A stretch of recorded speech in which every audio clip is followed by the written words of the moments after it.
Oh shit, I like totally forgot to load up the side window. Okay, well, anyway, we're live. While I do that. Hello. Side window. Hello, it's been a fucking week or two. Hi. It's been like 3 weeks, hasn't it? Yes, hi, hello. It's Holy been shit. 2 weeks. Yeah, For some people, because you weren't there the week before. that's right, yeah. It was a birthday. It was a birthday. Happy late birthday, by the way. Yeah, happy birthday. Happy birthday. Hey, today is my son Arvy's birthday. Really, it's my dad's birthday. Really? So many birthdays. Birthdays on birthdays. I literally forgot you guys were talking about my birthday for a second. Happy birthday to everybody who's had a birthday Holy ever. shit. If you've ever had a birthdays. birthday, happy birthday. Your child is a year old now? Isn't It that feels weird? like- Yeah, It feels like they were just born.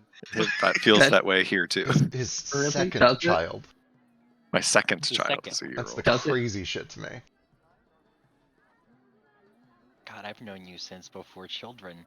Yeah. It is When kind we of all first started playing my first D&D campaign, Sylvia was like very pregnant with Cohen, my Yeah. first. It's really weird to see her not pregnant. She's just pregnant so often. The whole time you've known her. It is kind of two competing forces, though, because on the one hand, it's crazy that they're already growing up, but on the other hand, like, the pandemic has been going on for what, a decade and a half now? Yeah, I 4 was years, gonna say, think. like, it's been 10 years, you guys. Yeah. So, you know, opposing forces. I should probably announce that we're live, and then we'll get going. Also, Ace should take Aberrant Dragon Mark and pick up. I already Shield. have it. You do? And I have shield from that. Yeah, he uses it for Yeah. his like Gale scale array or whatever. Yeah. I literally like mimic your voice when I cast shield because of that. Oh. Yeah. And then I stole Booming Blade from, I think, Flick. Did Great you? mind. Okay. Yeah. He's Kenku, he steals shit. That's why I have that green ring around inside like my eye now. From my aberration mark. Okay. I didn't know that either. When did that happen? This happened a while ago. Yeah. You can't rely on me to remember anything that happened more than.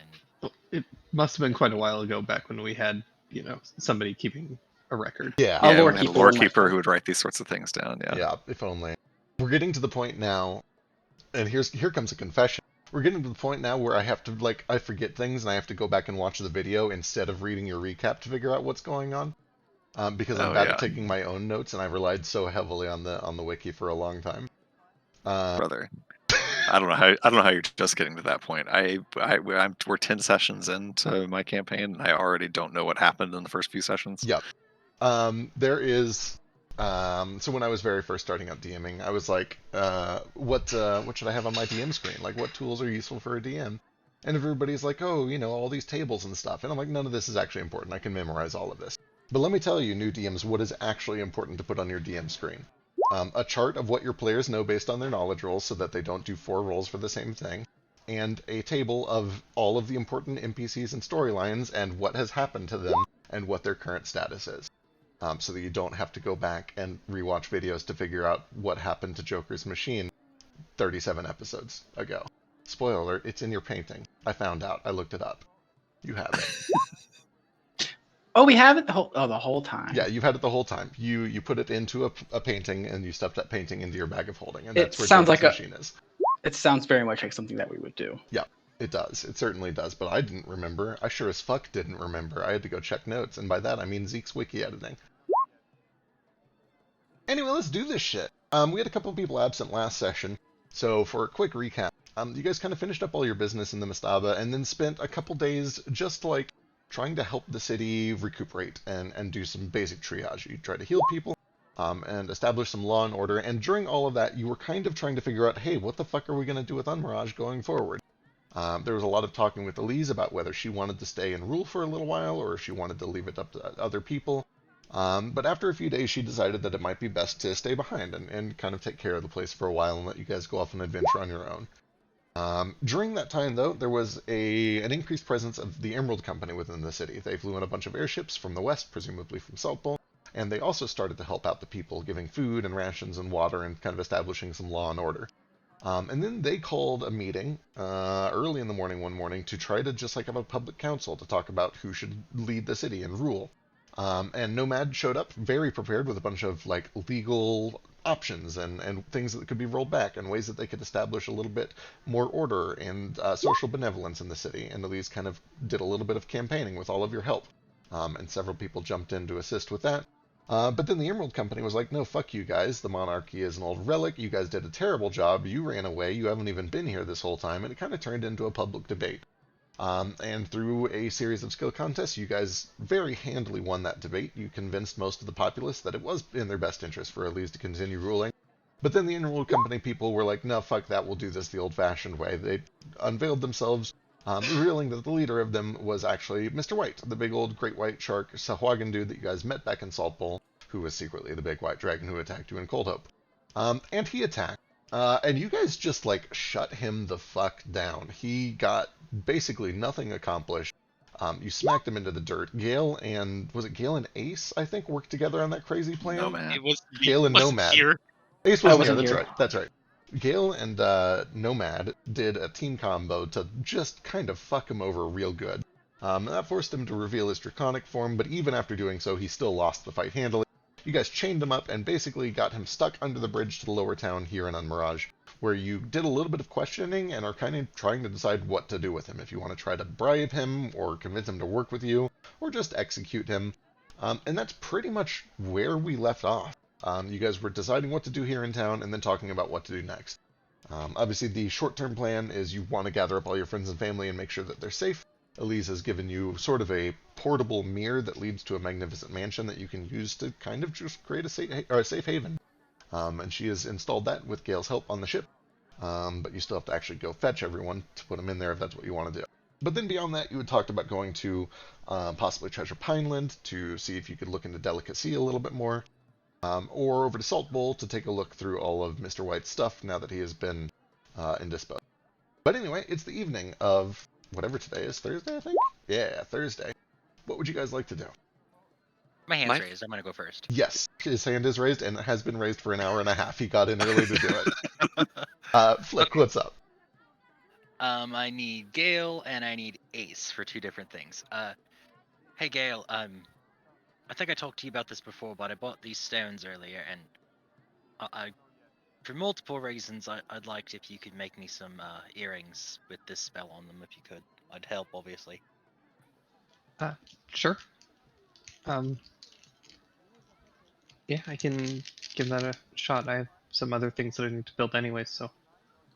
Okay, cool. That'd be great. Hell yeah. He has already marked off the money for stones.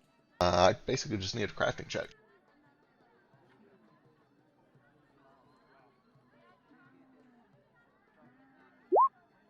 Hell yeah. Appropriate skill levels means that's a fucking 41. Shit, let me go tweak some things, because that is better Wow. than expected. That's quite a roll. Good way to kick off the session. Real good way. Real good. Thanks. It's nice being back to playing a character that has bonuses. Right? Tell me You about like it. being 18 and getting a +2 to no matter what you roll. Yeah. It's real nice having a plus 17. Yup. 18. The levels real helps jack also. of all trades. 18 is kind of like a 9 of all trades. Yeah. 9. I don't know if that's the origin of that expression, but I'm assuming Jack because cards, 9 because it's a lesser value. It's I lower than actually, Jack. I don't know if it is a cards reference or if it's something else, but now I'm intrigued. Somebody should look it up. I'll look it up. I'll look it up. Good, because I've I'm never heard of that term before. very excited.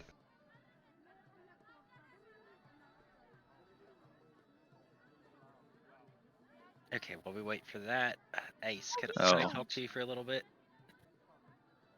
I've got some stuff I want to ask your monocle, and then for general advice too, if you don't mind. Of course, I'll have to look up this quote later. Puts down a dictionary. it's I I'll mean, you type can look it. that up if you want. I can wait. I'm just a little anxious.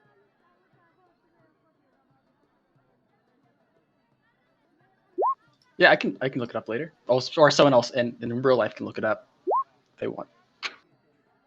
Okay, I had this weird dream last night. And I just wanted to see if I could confirm some things with your monocle or not.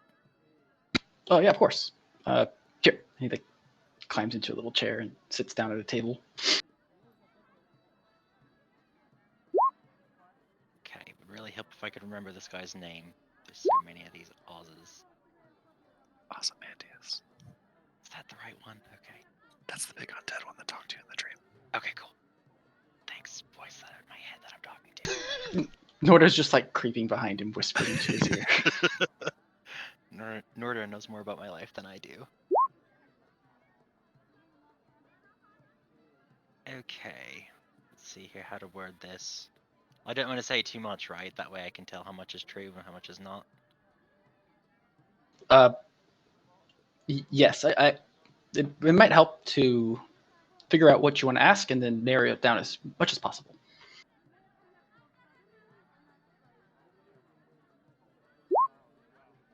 Okay, maybe I can talk to you about it and then you can help me, because I'm bad at this stuff. I think Nordo's got the right idea. I think he does. That's perfect. You definitely want to use lots of like, Italics. yeah, lots of italics. You want to use lots of like couched language. Ozymandias isn't gonna fuck me over. I thought you were just gonna say isn't going to fuck me. Isn't going to fuck me. I mean, but the monocle takes that literally, and then it says no, but he's actually planning on fucking me over.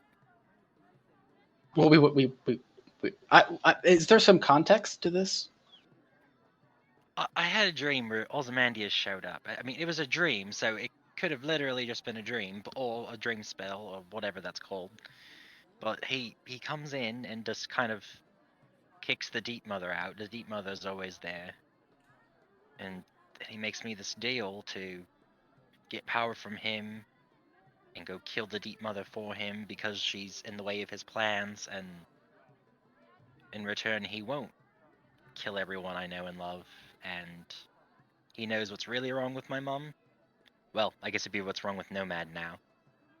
And that he could help me fix that. But he was real vague about everything. Said that he could help me get to the Nine Hells and deal with... Well, he didn't say he'd help me deal with it, but... You know, deal with...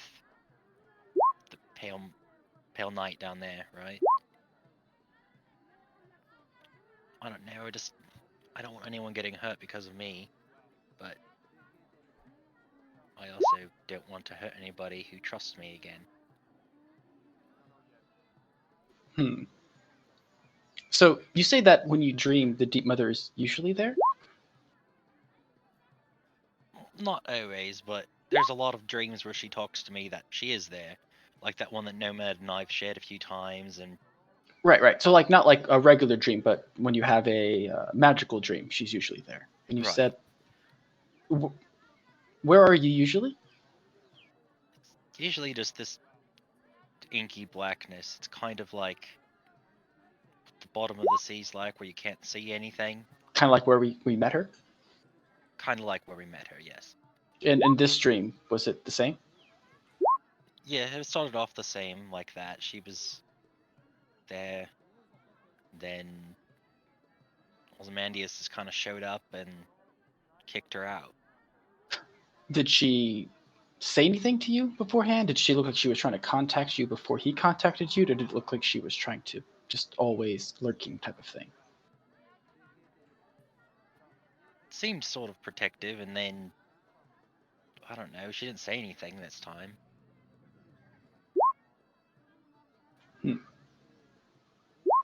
And he wants you to kill her for him.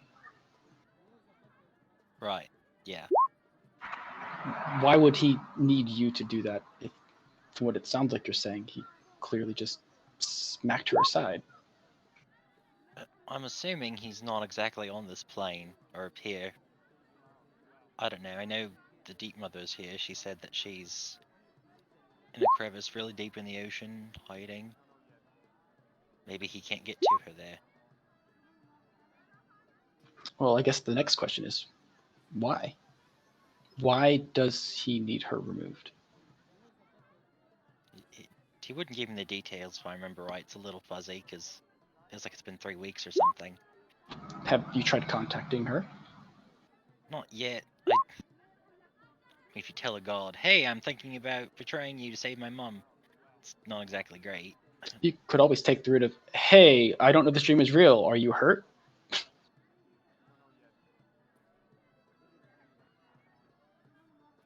You know, for someone with your low charisma score, you seem to have got this a lot better than I do.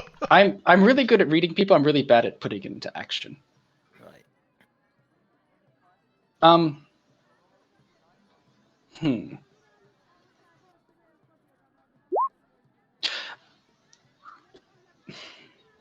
I guess my thought is, what is his angle? What does he gain from personally contacting you? Well, I mean, she has to trust me a little bit, right? It's like if your servant comes into your room, it's like, oh, he's supposed to be in here. Then he stabs you, and he's not supposed to do that.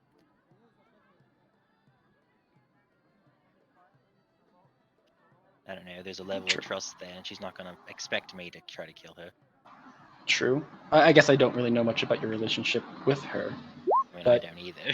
he seems to think that you have a lot of sway with her, and he seems to view her as an obstacle.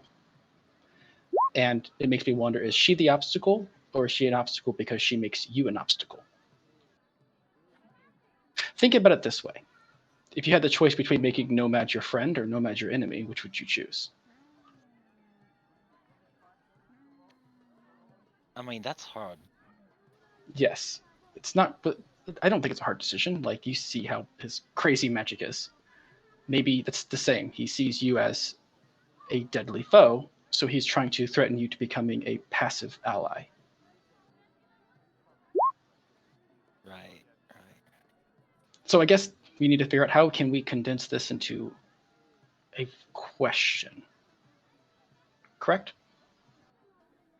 That's how the monocle works, right? No, it's not a Yeah, or a statement, a yes. statement.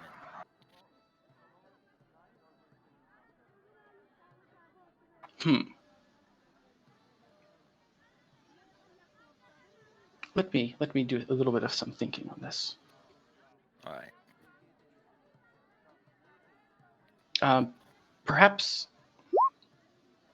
it might be wise to try to contact the Deep Mother. Maybe, I'm not saying necessarily tell her what happened, but just to find out if what happened was real. Maybe it was all an illusion. Okay. We'll see what I can do. Get back to you on that monocle. All right. How often can you use that monocle? Once a day? Once a day. So after tomorrow, so if you have a question today, we can or we can answer one thing today, one thing tomorrow. Okay. And does that, like, if I ask it at sundown, can I ask it again at sunup, or is it midnight, or is it, how's that work? It's the lay cycle. So just whenever the cycle refreshes every day. So morning. Okay. I'm gonna do some things, and I'll get back to you before the day's over. Okie dokie. I will get to work on this. Okay. Cool. Is that it for the hand raise? Are you going to come back to it, or you got more?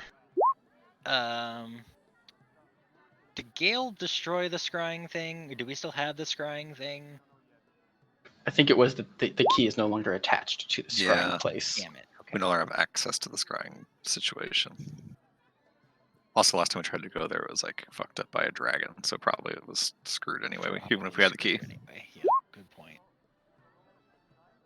Still have the orb though, we could just make a new stand for it. Can we? I thought all the magic was in the stand. I just mean like, we're level 18, surely Gale can just make a stand.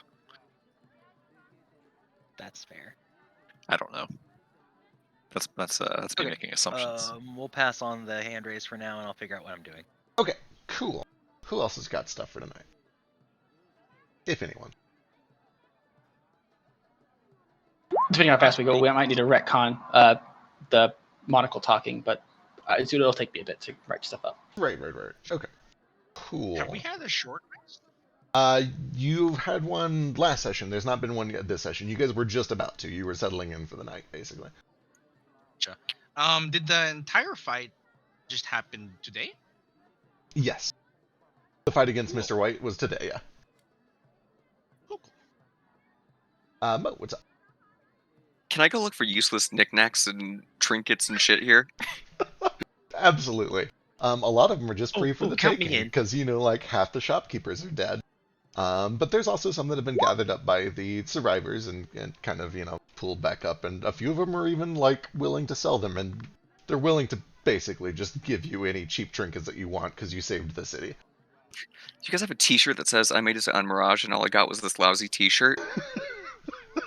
Afraid that they don't, but they do have some tiny little clay sculptures of the Mastaba, and they also have, you find one vendor has got a bunch of cereals that are in the shape of the oasis with that weird stone thing sticking up through the middle of it. Oh my god, I'm sold. Yeah, there's little palm trees all around it. It actually is probably very inconvenient for actually eating anything out Absolutely, that was my next question. Is it impossible to eat out of? of. It is, but it's great for chips and dip.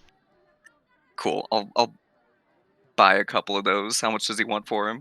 He insists that you take them for free. You literally saved his life and several other people in the city. I'll just hand him a Can get rid of couple gold. Okay, cool. $200 for useless bowls. Perfect. That was just the tip. Well, technically. Do you see the craftsmanship on this? It's liquid. They're pretty decently made. They're okay. It's not his finest work, but Look, Orion's gonna love this, and since she's in danger, she needs a good bowl to take with her. very important. Speaking of. All right, Nomad. Oh yeah. While shopping, I guess he literally asked, "Do you want to go to Balmoral and pick up your family really quick?" Can we do that really quick? Yeah, we can be in and out just 20 minutes. God damn it. I mean, if you could make that happen, I would love to make sure that they're safe before we move on to whatever we're doing next. Yeah, but literally though. Do you have anything that belongs to any of your family members? Which one of your family members would you consider to be the most unwise? Well, me, but Holy shit, he's got that right. my dad literally made my axe. Is that enough? I genuinely don't know that I have. I've got a fan that they made me, and I've got some letters. The letters might do. Do you have anything from your mother? Maybe your sister? My sister made me a magic fan and mailed it to me with a letter from both of my parents. That might work. I think. Do you have any parts of their body? What? This That isn't is- Synthos. I'm afraid I do not have any parts of their bodies. Fine. Would it be alright if I read your mind to see what they looked like and sounded like? Oh yeah, go for it. Just kinda go ahead. It's just elevator music. But yeah, I'm kind of getting familiar with his family through his mind. Yeah, easy enough. With the detect thoughts, you're able to get what they look like, a little bit of their personality, just enough to be vaguely, Is this wholesome family, or am I getting like vibes of it's a cult? Give me an insight check. I normally wouldn't require one, but it is Nomad, so, let's see what you know about normal human families. It looks like a normal humanoid family. They Seems normal. normal-ish anyway. His dad runs a shop. The sisters are both at home, but they both have lots of hobbies. They do a little bit of apprenticeship while they're there, but then one of them is kind of crafty, and one of them they're a little bookish. They spend a lot of time reading. They just seem like a normal, nice family for the most part. Which one appears the dumbest, aside from Mode, less willful? God, honestly, so like all four of them seem pretty competent and normal and taken care of, and like Damn, they're all competent. you get the sense that the smartest one of the bunch is probably the younger twin sister, Rieta. Okay. She spends a lot of time reading. She's very good at math and other nerdy things like that. She knows a lot about science. Then it's probably a star. He does a lot of like metallurgy. He knows enough about business to be competent. And then Oriana and Damior are about the same, but like they're all smart. None of them appear stupid. Okay. Which one of them look like they'd be bullied into doing something they don't want to? Definitely Rieta. Okay. This is a good question answered. How many members? 5 including Moat, 4 without Moat. Okay, cool. Oh, that's way more than what we need. And which one's the one that made the fan? Oriana, I believe. I'd have to I double can go check the letter. Yeah, I think it was Oriana. Okay, cool. So I familiarize myself with her and hold the fan in the letter. I assume like this is something of their make. Yeah. And I'm gonna try and scry on her. All right. What is the bonus here? Let's see. Let me pull up scrying for you. 5th level spell. Oh, it is definitely not going to be good enough. That is a 13 after mods. Oh yeah, no, he fails. She fails. And I see her. All right, excellent. As your vision begins to kind of drift over, you feel it pulled far, far away to the southwest. Let's see. It's late at night. You probably actually just find them having dinner. You find yourself in a it's actually sort of a tavern. They're out for dinner, it seems. There is lively music playing. There's a fireplace. There are a couple of bards on stage. Just the classical bards, not actually magic bards, as far as you can tell. They're having a nice meal. You catch a star right in the middle of a terrible joke that the others pretend to laugh at for a moment, but then go back to stuffing their faces. And then they go back to just kind of having a nice conversation. They're out at dinner. It's nothing terribly interesting is going on. Oh, they're having dinner. We can drop by and join them for a moment if you wish. I'd love to. You said we can bring them back, right? We can, yes. Is there any? Can we take Nordo with us? We can, certainly. We just have to go get him, like, within the next 10 minutes. Let's go right now, actually. 10 minutes. Start running. I don't know where you guys are having this conversation or where any of this is happening, but Nordo is trying to find a redstone to buy. Oh, perfect! You're at the booth right behind me. We're literally the market. It should be fine. Yeah, you guys are probably there nearby. How big? Holding a bunch of decorative bowls. What kind of redstone are you looking for? I need 3C2V redstone. Ooh. Can't see anyone while I'm scrying. Lucky merges. This will be very well. Okay, hang on. Give me a luck check. It's going to be difficult. It's less than it normally would be because half the city is dead, and you've also just compiled a bunch of stuff into the royal treasury. It's still not going to be easy. Hot damn! Just delicious. like that, we found it. So over the course of the discussion of what to do, one of the things that was mentioned was compiling a bunch of stones and using them to fund kind of a public water source. And through that process, a bunch of nobles and merchants were very convinced. They believe that this is for the better good, and they also believe that they will be compensated in time by the royal family for their contributions to making society better. And because of that, they've pulled together some of their finest stuff, some of the best stuff in their collections. How many did you need? You just needed the one? I need 4 total. 4? Yeah, I don't need. So yeah, go ahead. Sorry. Give me another luck check. For what it's worth, I almost certainly can't afford them unless they're giving me the world's best deal. They're going to give you a pretty good deal. It's not going to be, free because they believe that this was going to a public works project and not to a private collector. But the private collector is the person who saved their town. He has 2 of them. You said 3C2V reds? Yes. Let me go look that up. This is going to be pricey.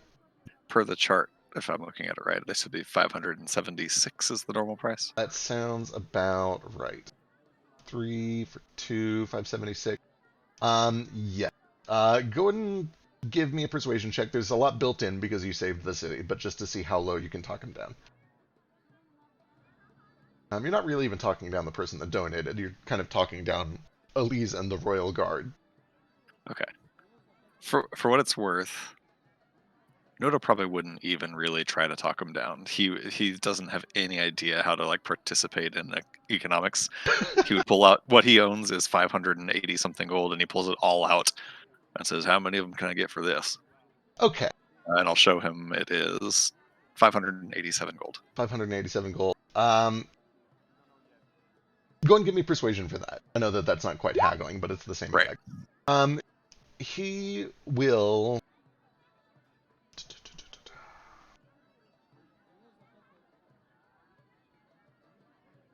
he will give you one of them for 300, and he says that if you can dig up another 13, he'll sell the other for 300 as well.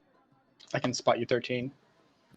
Oh, much obliged, little orc. I could try scrounging some more up too, but All right. I have like almost 3,000 gold, so oh, perfect. Jesus. I haven't been spending it. Good lord. You want to give me like 600 more while you're at it? No, I'm just kidding. But I will take I your 13. can give. and I can give you. Here's 51. Mostly because I accidentally deleted it, so here's 51. 51 gold? Yeah. Excellent. Cool. I will give this guy the 600 gold for 2 of those stones. All right, he hands them over. He mentions that red isn't really going to be super useful for making a bunch of water and public works anyway, so he thinks this works out well.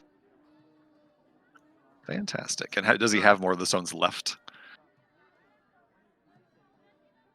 No more reds. No, he just had the 2. Okay, cool. Fantastic. Alrighty. And then around the time he finishes that, I think Moat and Nomad were walking up. Oh wait, you have to hold me because I can't see anything while I'm scrying. Hold on, I gotta balance these bowls. He just has a hand on like, Yeah, they don't Oh. stack. They don't stack at all. Do you, where are do they you- not? Shit. do you need help? Yeah, you take one, and then can Do you you- hold a bowl, and I'll hold your other hand? Do I look like I have arms that can hold bowls? Look how Fuck, scrawny you're they right. are. Well, then you lead Nomad, and I'll hold the bowls. Follow the sound of my voice. Hell of a I'm gonna- voice. Immediately runs into stalls. I take his hand after I realized that the joke didn't land very well. This All way. right. Where are you two headed? Are you guys doing a portal, or where do you head? You're looking for Nordo. We're looking for Nordo. Okay, you guys are able to find Nordo easy enough. He's kind of a little closer to the palace where they've set up a camp for a bunch of requisitions, but you were able to regroup. What's going on? Nordo, check out these bowls. Wait, there's not time. Nomad says that he's gonna take me back to Belmoral to get my family, and do you want to come with me? We'll be right back here, apparently. I say, of course I do, as long as we're coming back just using some magic or something. I think so. All right then. Yeah, of course. I've been waiting to meet him. They're just having mean- dinner. This is perfect. This is perfect. Yes, they've only started on the second course. Well, hold on. I should cook something and bring it. It'd be a good guest. No, we have to. Maybe you can grab something here on the way, because we only have like 3 minutes. We'll have a fully stocked kitchen. They'll let you cook there if you really want to. Do you need me to take those bowls for you, or are you planning on taking those? So this is an Applebee's. Thank you so much, Ace. I gotta take the bowls with me. They're a gift. Oh, okay. You're allowed to carry stuff you can carry while being teleported. Is there any? I have a bag of holding. I just prefer to hold them. Are there any food vendors like within like 30 seconds of me? Not so much vendors as much as like camps where people can come get food because their homes have been destroyed. But yes, there is a guy that is giving like steak on sticks if you want to get some meat on a stick. No, it's fine. I've got my whole big bag of expensive spices. I'm good. Okay. You can just spice their food while we're there. All right. Does I Ace suppose want I'm to ready come with then. us? Yeah, whoever wants to come is welcome. Oh, we I have have. we have a limit of people. I we can yeah. I'll head back. I'll let everyone know what you're doing. I have to get back to do something anyways. bring. Ace. That's probably a good idea. Right. Now, Nomad, no going to different dimensions again. You're no, grounded, remember? It's the same one. Don't worry. Okay. Yeah, when everyone is ready, before scrying ends. Also, I have a Seems like. Oh, go ahead. I have a secret to tell you to get back. Bye. Sure. I cannot wait. Well, I can wait, but I am excited to hear it. Okay, he's gonna pick like a safe space. Sure. Find somewhere to in the drop a dining portal. room. And he just puts a hand on Moat's shoulder and another one on Nordo's, and then they teleport by the helm. All right, excellent. And yeah, you have something that came from there. You essentially have something to get close enough. Let's see. You can also see it. Yeah. That's That's just right. You can see it. Yeah. yeah. You're guaranteed to get there. Perfect. Okay. the Then, only reason I am scrying up. then yeah. With a flash and a familiar sensation of being tugged through the universe, Nomad, you are whisked over, and you find yourself alone, in the middle of a busy tavern, right in front of a table, where you can see that there is Moat's family that you've been watching. They all kind of look up at you suddenly, and Thamior looks at you and says, "Oh, can we help you?" Is he alone? You look to your side and you realize that you're the only one who is here right now. That's weird. Oh no. Where did they go? Are you looking for someone? Hello. Uh, Do not be alarmed. at this point, the tiefling dad kind of like leans forward and puts an arm on the table. He's still kind of like chewing on something. And he's like, "Are you all right, son?" Son. Oh no, I am here because I am a friend of your son. Uh, Moat. You you know Hold Moat. Oh, you Yes. must be one of the mortar folks, huh? Yes. One moment, please. Sure. I start standing. Where are you? Are you okay? I didn't accidentally teleport you to a volcano, did I? All right, you cast sending. Yeah. Give me a d20.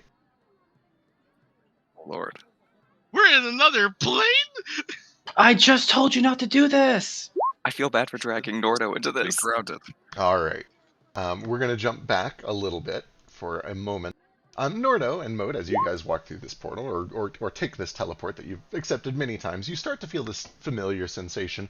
But when you appear, you are suddenly aware of the fact that gravity is gone, and light is gone, and space around you is gone. You're kind of drifting together. You can see each other as you're just sort of drifting through this dark blue void. But then you do eventually see that a shape forms in the darkness and begins to spin itself around you. Skeletal, draconic, bits of green light, until standing kind of right in front of you, looming massive in front of you, is this large draconic figure that looks down and says, "Oh, good, I was able to get a couple of you." Hello. Just a moment, hang on.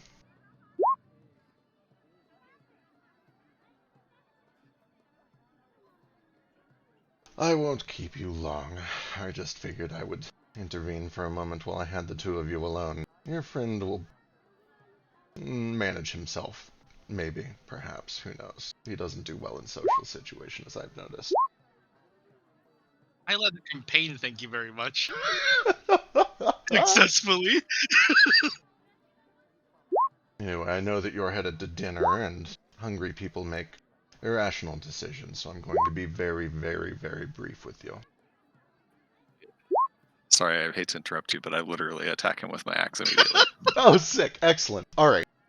Give me like a acrobatics or a dexterity check.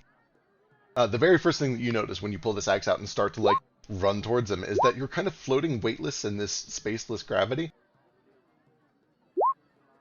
With that said, though, what you're able to do is you kind of like grab Moat and kick off of Moat towards this figure, this space, enough to get a little bit of propulsion. And you go flying towards this draconic face, and you sink the axe down into bone. Give me an attack roll. I need to say that this is reckless, but it is reckless. Hell yeah. Both literally and mechanically. Yeah, it slams in. You do notice that none of the other effects happen. You don't see vines sprout up from anywhere. It seems to chip in a little bit on like the skeletal bit of his skull face, right around where the nose is at. But even without eyes, you get the sense that he's just like staring down at you. He kind of cocks his head to the side. It hits for sure, and you see that it chips off a little bit of this bone.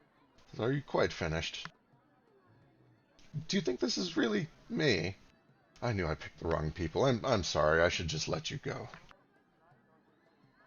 Hey, what does that mean? Oh, you. As I'm getting my axe out. Listen, relax. Just a moment. Things don't have to come to blows. I'm trying to make peace here. I thought you guys were the good guys.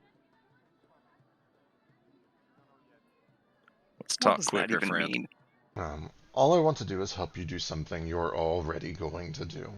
You have it in with these people at the Wandering Sun, yes? They do the enslavement thing. I know you don't like that. Neither of you like that. And you do the whole fire thing. The water and wind people are always at your heels. What if I told you that you could solve both problems at once, and I could help you do it? So I don't think I need your damn help.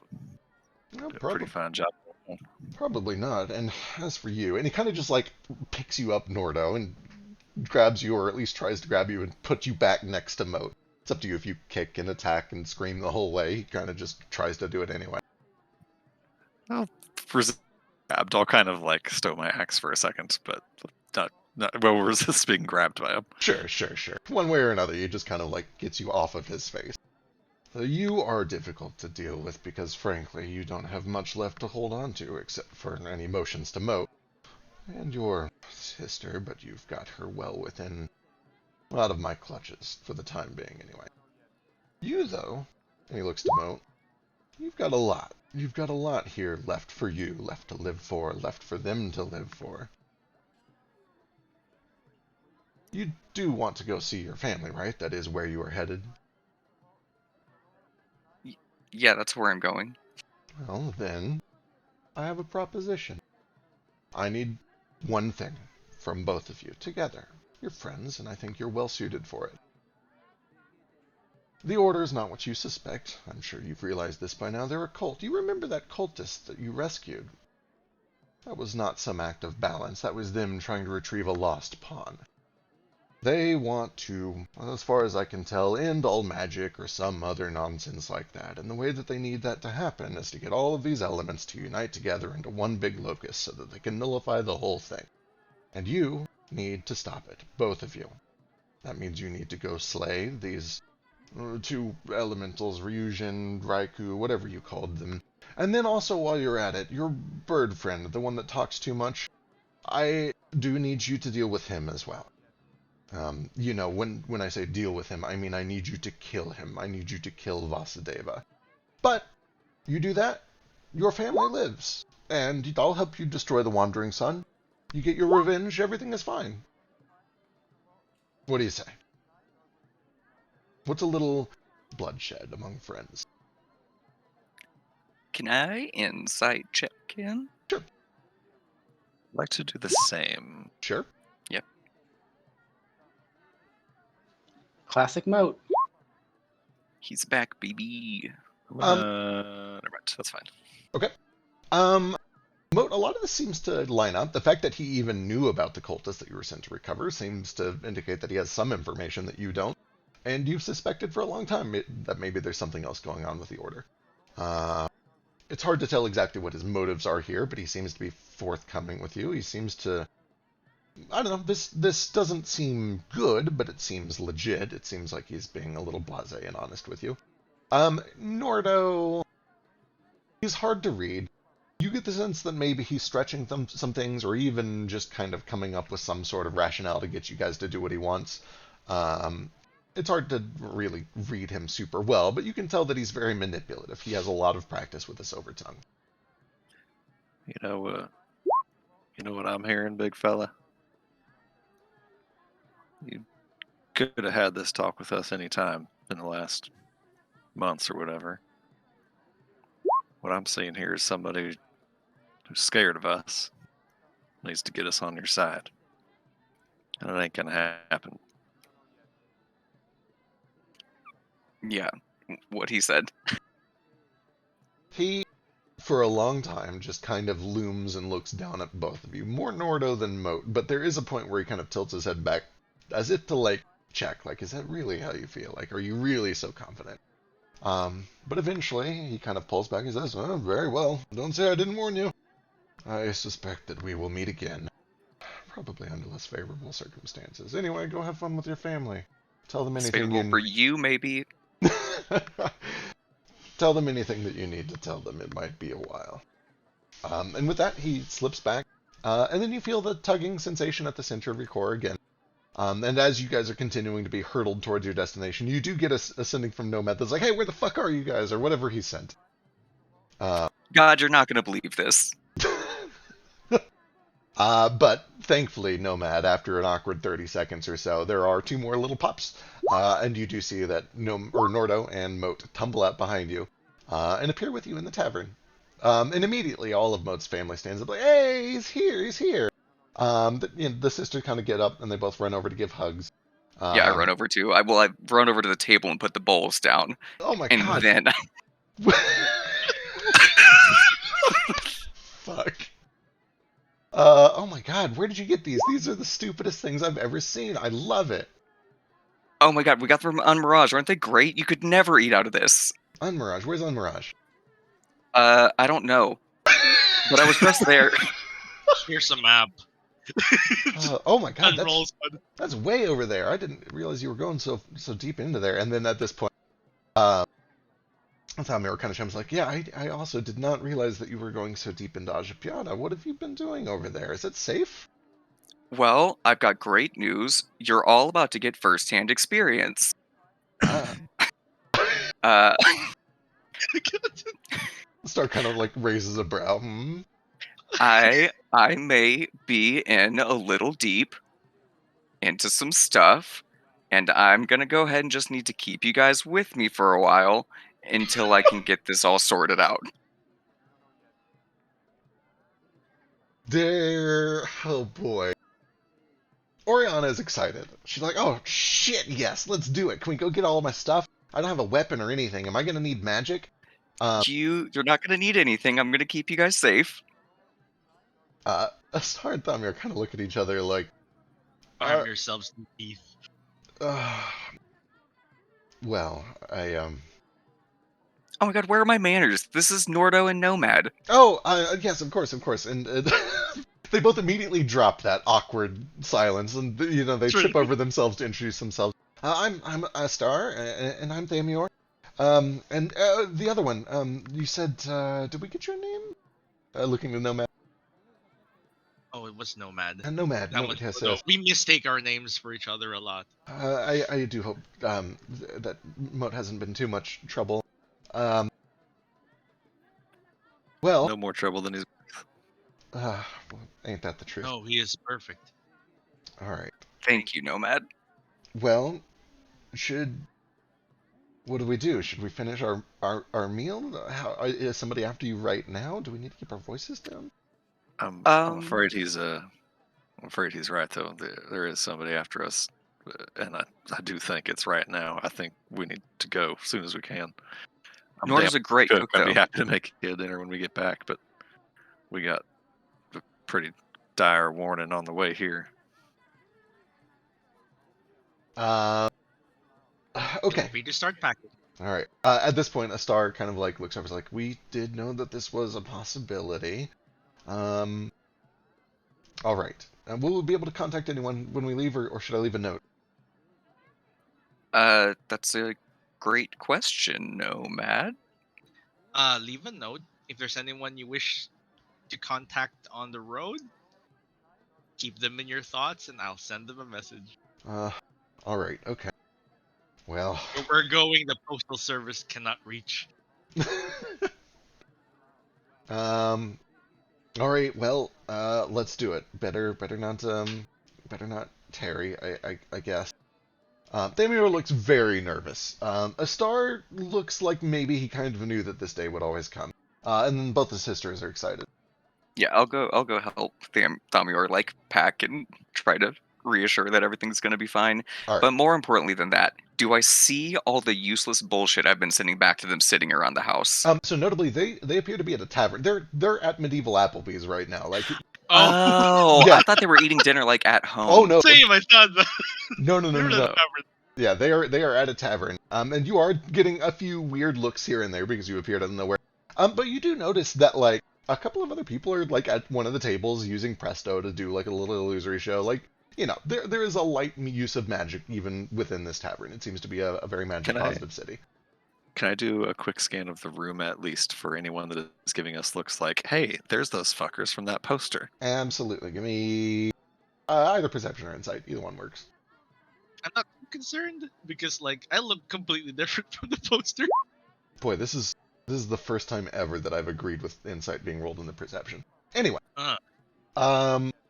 you take a look around. You're getting weird looks, but they're more fascinated than scheming. You don't get the sense that anybody like recognizes you right away. Cool. But yes, Um, if you tell them that there's time for them to, you would recognize this place. It's just right down the street. It's basically on the corner of the block where Yeah, you're. ye old Smithy is. Applebee's. Exactly. So like 10 minutes, they could make it back over there, pack up, get their bug out bags. And Asar definitely secretly has a bug out bag ready to go. But yeah, you're able to kind of gather things up, leave a couple of last minute notes. As you guys are like getting things ready to go, Astar does mention to just one of the apprentices, like, shop's gonna be yours for a little bit. Close if you can't handle it, it's fine. Tell Mr. Porterson that it might be a while in his armor and that he will be compensated accordingly. Mr. Porterson's a dick. He can wait. He is a dick, but he is a very wealthy dick, and he paid for that bee apples just now, so. bee apples. I'm a fan of your handiwork. Do they stuff the apple with bees or the bees with apples? That's the real question. It hurts my mouth just thinking of it. It does. It does. I don't like it. I'm gonna think of something better later. But anyway. When a puppy eats a bee and they get all puffy. On the way towards the 10-minute walk from Applebee's to Moat's Yeah. house, I'll kind of quickly relay to Nomad what happened. He does a quick sidebar and like cuts the family off of the telepathy. Like, what happened? There was a short delay. We was just moving through magic space like we always does when you teleport us, but wound up meeting with Ozymandias, the big skeleton dragon fella. He tried to convince us to kill Vasudeva, said that he would help us take down the Wandering Sun and all this sort of stuff, but said if he was going to help us and not kill Moat's family, we had to help him by killing the Raiju and the Ryujin and Vasudeva. That's what he offered you for safety. Yeah, he said what he was offering was both Moat's family safety, not killing them, and helping us with the Wandering Sun. Needless to say, we told him fuck off. We can do all those things by ourselves. It's true. But that's honestly what I took from it is we got him walking backwards away from us. Yeah, If he's really, he should scared. have offered to kill himself. That would really help us. It would. If he's scared enough of us that now he's trying to wheel and deal and make some sort of secret deals with us, then that tells me he's on his tail. Though he didn't seem real scared, but maybe he's just a good liar. There are many who are good liars who simply cannot emote properly. Like me. I am freaking the fuck out right now. You could never tell. You hide it well. Do I? Thank you. Anyway, my concern now is that while teleporting you, Moat, and his family, he might just snatch them out of the weave. Yeah, that's what I was worried about too. He told me, he kind of showed his hand a little bit for what it's worth. He told me that Leah is out of his grasp. He can't get her, which tells me that the situation we've got Leah in now is safe from Ozymandias. If we can just get him into that situation. She was in the other dimension, or was she wearing one of those medallions where she couldn't be She's tracked? got that fancy medallion, and little dragon keeps putting up that magic every day in the workshop for her to hide in. Okay.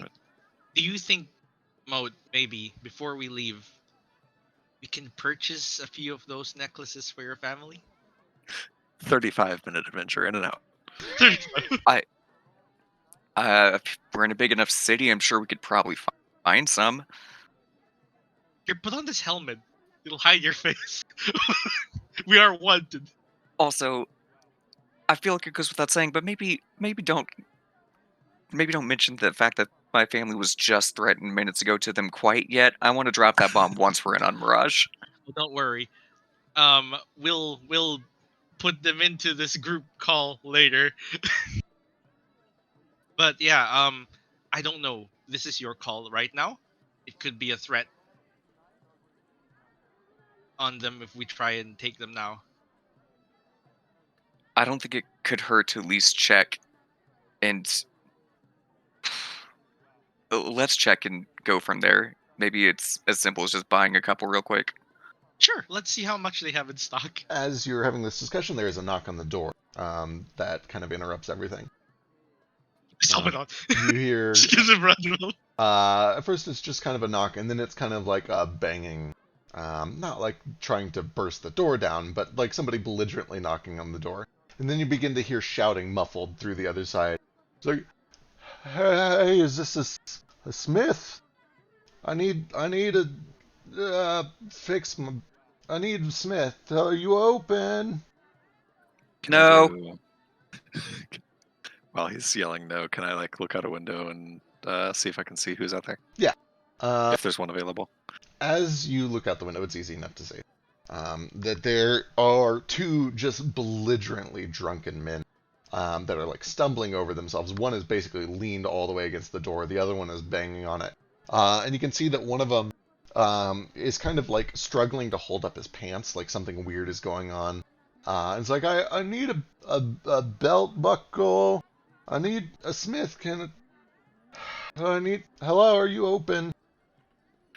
Can I make an insight check and see if we were being deceived? You can.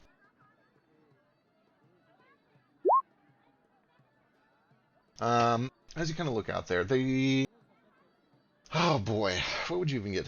They appear to be just drunk, blasted off of their minds. But you do catch out of just kind of the corner of your eye that the one of them who's not speaking does seem to kind of meet eyes with yours. He sees that you're kind of peeking through the window and then pretends not to. He pretends to not notice that he's been spotted. And it's hard to tell if that's just because he's drunk and awkward or if he's like trying to hide something, but he at least seems aware that you're in there and that you've seen them. And then he looks away real quick. I'll come back in and telepathically to Moda Nomad. So I think that's some sort of ruse. I think we need to go. Should we kill them or should we just leave? I don't think we should kill him. Well, at least one of them looks like just some drunk fuck. But one of them was giving me a weird side eye. Right. Yeah, Where let's... is Moat's family? One of them kind of comes down the stairs because they've heard the door knocking. Astar is probably the one who comes because he's the most ready to go. He's got a backpack slung over his shoulder and he's like, "Hey, we're closed. We're closed. Go on, come on." Do you have a belt or a mail in this mail slot? Yeah, I can get him a belt buckle if that'll get him off our backs or something. You just kind of slides it under the door. Um, We're closed. So, like, there's not enough room under the front door to slide a belt buckle under. There's a mail slot if you wanted to do that. Just kind of wiggle it through.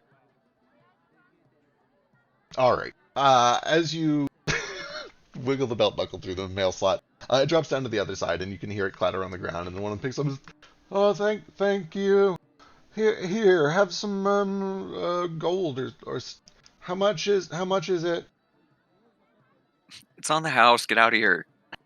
I insist, and he starts to like push a gold coin through the mail slot, and it eventually just clatters on the floor inside. He says, "Thank you," and they both start to walk off.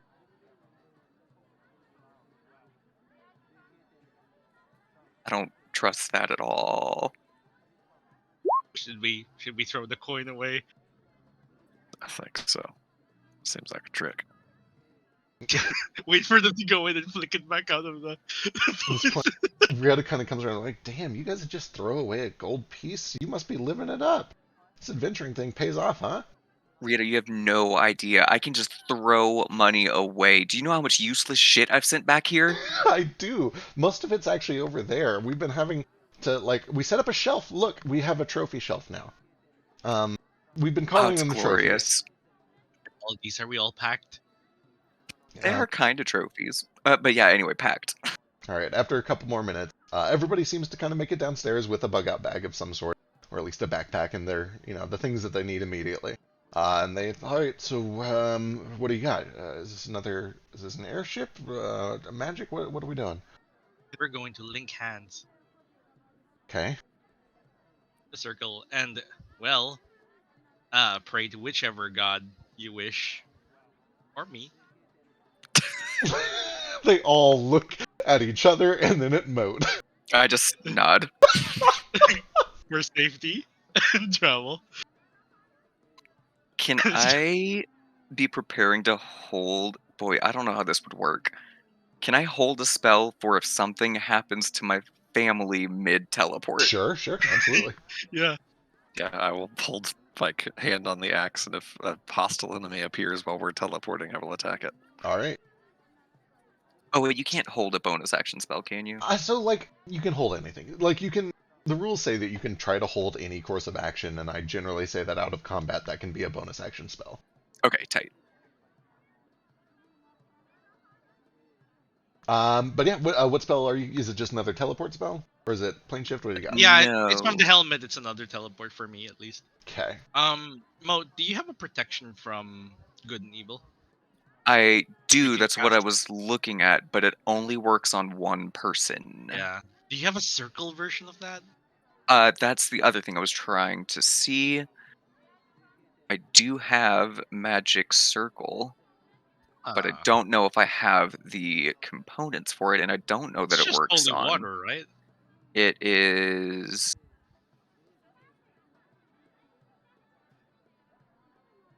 100 gold points of holy water, which we could probably go get. Hmm. But then is Ozzy a dragon, or does he count as undead? I assume undead, right? He has to be. I don't know what he looks like, but you've seen him. Yeah, he's undead. Damn, why didn't I divine sense while we were in there, Nordo? You gotta remind me of these things. We always go straight for the axes. You know me, always right to the axe. I mean, count you on get you to do your the axe rest of the out, and I stuff. get excited. I get my axe out, and then nobody's divine sensing. It's all right. If you say He really did bring looks the like wrong people. skeleton- It didn't get much useful information from him, but he did offer them some really notable things. It would have been really funny if like he brought Flick there again and he's like, "Oh, you? Oops." Oh, hey. No, I still don't have an answer. Nope. Well, right. So either you pick the family member you love the most and pretend that, or we could have a nip over to get 100 gold. The problem with Magic Circle is that it's a point on the ground that I target, so I don't know if that's going to transfer with us. It protects our ground, I guess. That might, but it's probably. I have a bottle of mustard, and I give it to Nordo. This was a gift for you, by the way. Oh, well, thanks. This is I don't know how to pronounce this. Mutar Lashan. I'll, if you can't pronounce it, I definitely can't pronounce it. But I'll add it to my spices. Yeah, it's Much it's obliged.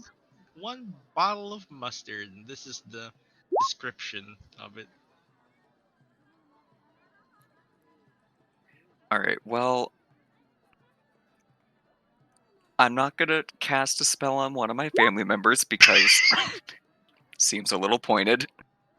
And also, I need to concentrate on holding the spell if something else happens.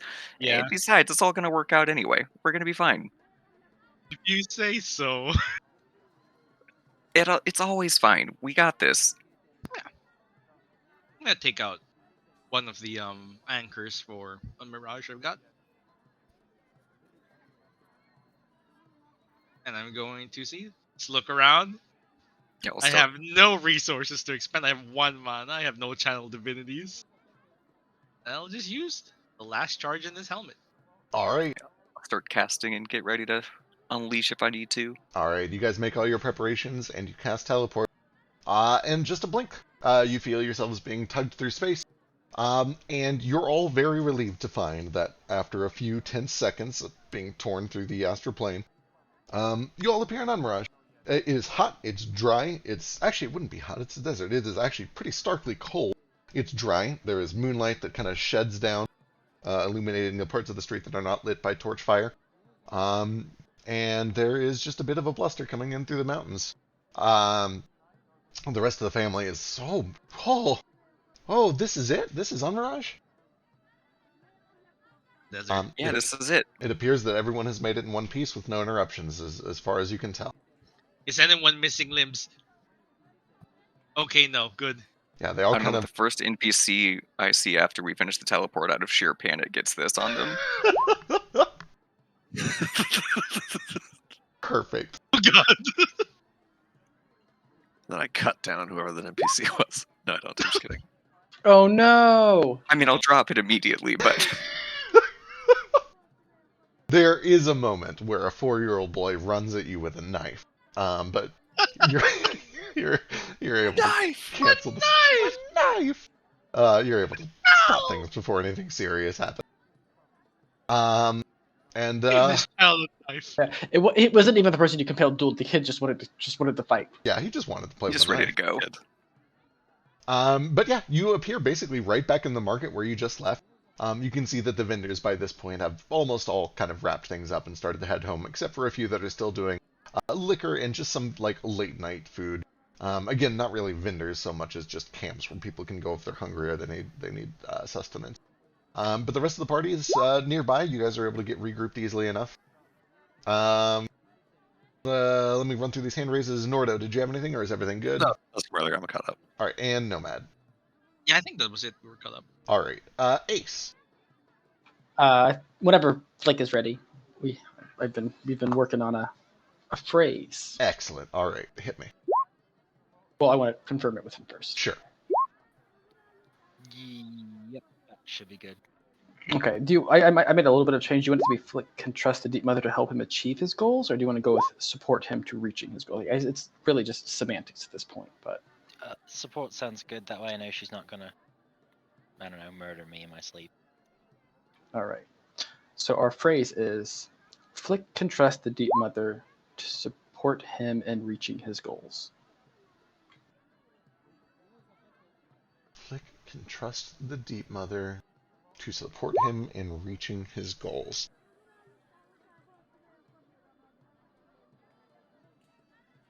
Oh boy, okay. Math. After 10 minutes of silence and waiting, you are informed that that statement is 84% true.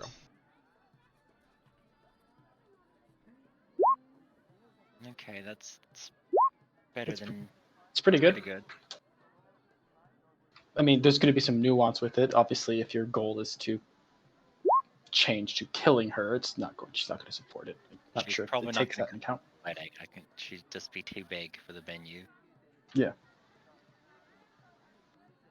Okay, that makes me feel better about that. All right. Are you doing okay? Yeah, I'm just thinking. I don't want to fuck up. I've made some bad decisions in the past that I don't necessarily.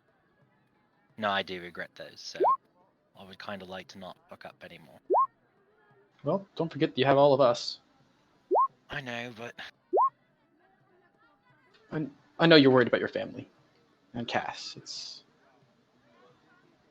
a lot. it is. I mean, at least he didn't ask me to kill one of you guys or something. That'd be weird. That'd be Yeah. Like, who would we even have? Vasu, maybe? Probably Vossi. He talks a lot. Rude. He also does that thing where he whispers in my ear and follows Cass around all the time. So if any of you were going to kill me in my sleep and try to get with my boyfriend, it'd probably be Kim. Oh, are you guys Motive. an item? I don't know. Did I say that? No. Okay. Anyway, we can ask that same question about Ozymandias later, if that's okay. I don't We want to also, hog your item. we also could ask the monocle if he's your boyfriend. Would the monocle Wink. know that? If it's true. Well, let's not Or do that tomorrow. you could just ask him. Well, I could just ask him, I guess, but that's a hard question to ask too. I have a lot on my plate, okay? Don't judge me. No judgment. If you need anything, I'm here. And I don't plan on saying anything, so Well, thank you. I appreciate it. I wouldn't like betray any of you guys or anything, but yeah. My family is important to me. Well, it sounds like we're gonna get them soon. They'll be with us, and then we're gonna put them in a secret location. I kind of forget our plan. I've been distracted recently. But we got that door thing from Elise where we can put them in that, I think. Oh yeah. Oh yeah, I forgot about that too. I'm not sure what that is and if he could get to that somehow. He seemed very sure that he was going to be able to get them. Yeah, I wonder how he would do that. Maybe like snatching them as they're being teleported. It's hard to say.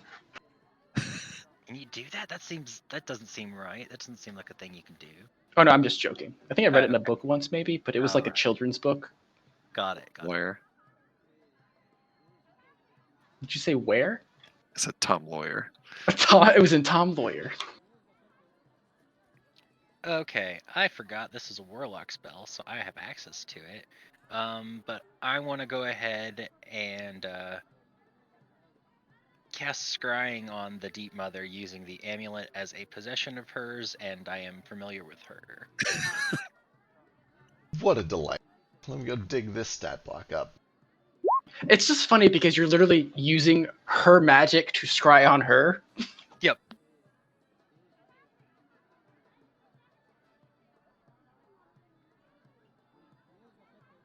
Okay. I'm going to observe him in case something happens. Sure. Okay. All right. Let's see. What is the modifier for possession? It's like -5, I think. 1 second, it's in the stat block here. It'll be -5 because I know the target well. Well, or would that be met in person? I don't know. And then possession's -4. Unless this happens to be like a body part, like I don't know if this is some sort of weird organ, then it's a -10. Okay.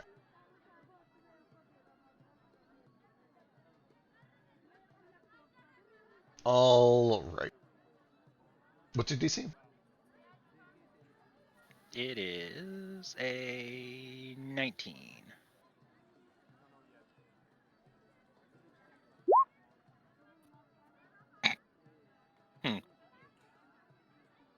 Your vision is drawn to darkness, but it is a darkness that you've been gifted the ability to see through to some degree. You recognize that you are deep, deep, deep under the ocean. It feels familiar to when you were down by the city. And in fact, as you look up, you can see that there is kind of a faint blue light that emanates over from a crack, a recess. It seems that you were down inside of a chasm at the bottom of the ocean floor. You're in some sort of a canyon or a shelf. And you can see faint, but present, a very large yellow eye with 3 pupils that seems to just look lazily, wearily back directly towards you and this scrying orb that you've created. And you do hear a voice in your head that says, Do I? I that's a need good to make point. an ACC That's true. 18 That's spellcasting true. check. 18. All right. Ooh, this is not good, actually. Let's see. I'll voluntarily toggle it off. All right, you get the sense that there is a force that is trying to breach through, and at first your earrings kind of just prevent it. But when you realize that it seems to be the Deep Mother speaking back to you, you let it through. Says, it is only safe for you to linger here a short time, but you have found me, and what there is to see of me anyway. And as that comes out, you do see that there is a quick, sudden motion. A tentacle kind of whips out past you, maybe 40 or 50 feet behind you, and it snatches some swimming creature that was trying to slip through up towards the light. And it wraps around this creature, this twisted abomination, and there's a snap under the water, muffled by all of the crushing ocean depth. Blood begins to kind of pour out in a cloud, and then the tentacle releases, and the body kind of drifts off to the side, and eventually back down into the chasm. And every 30 or 40 seconds, one of these tentacles kind of reaches out and snatches something that is trying to sneak by. Okay. Keeping things at bay here. I am a door. For a little longer. Can you hear me when we're like this? I didn't think that would work. With me, yes. It doesn't always work like that, but you and I have something special. True. That's very true. Don't know if you know Ozymandias, but he wants you dead. Ozymandias, that is an old name. I heard it during the war. Yes, I've heard that name. Even older than that, actually. People from the surface speak that name in whispers.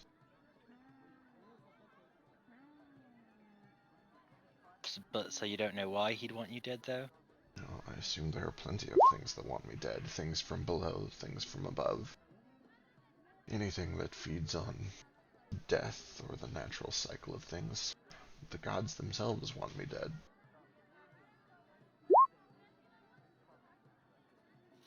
Interesting. I might be rude to ask, but why? I don't always know. Some simply crave power or control or nothingness. Some crave dominion. Some just revile life, and that is what I am. I am life, natural life, accidental life. They view that as a mistake. But I think that that which comes unplanned is that which is most pure.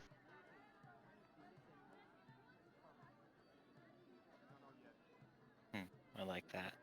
Okay. Sorry to peek, I just wanted to let you know. I was a little curious. He came to me in a dream. You obviously weren't there for that, but he made it seem like he easily just kind of brushed you off.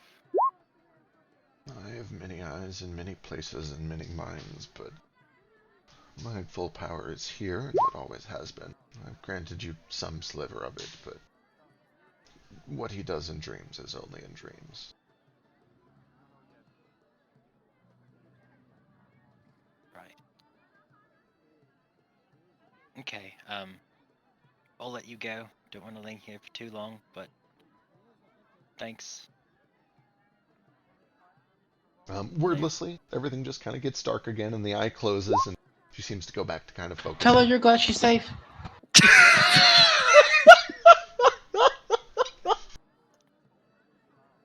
I'm glad you're safe and not hurt. I was worried. So. Oh, I wish that either of those were true, but all the same, it is rare and beautiful to exist at all, even for a short time.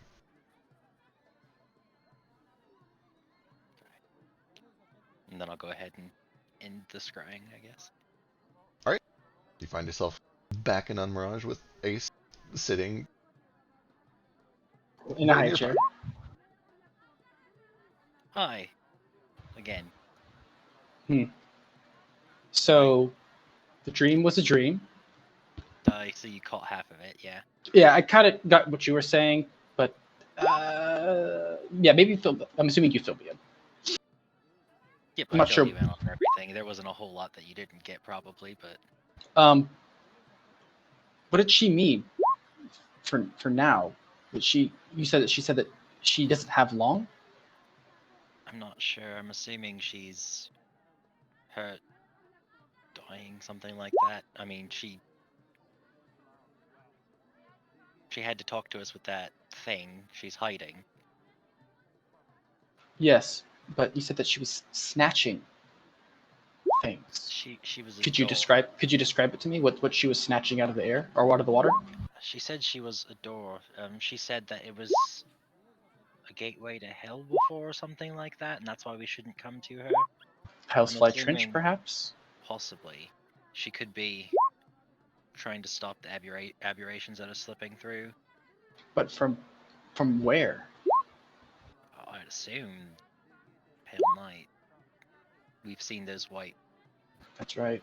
abominations before.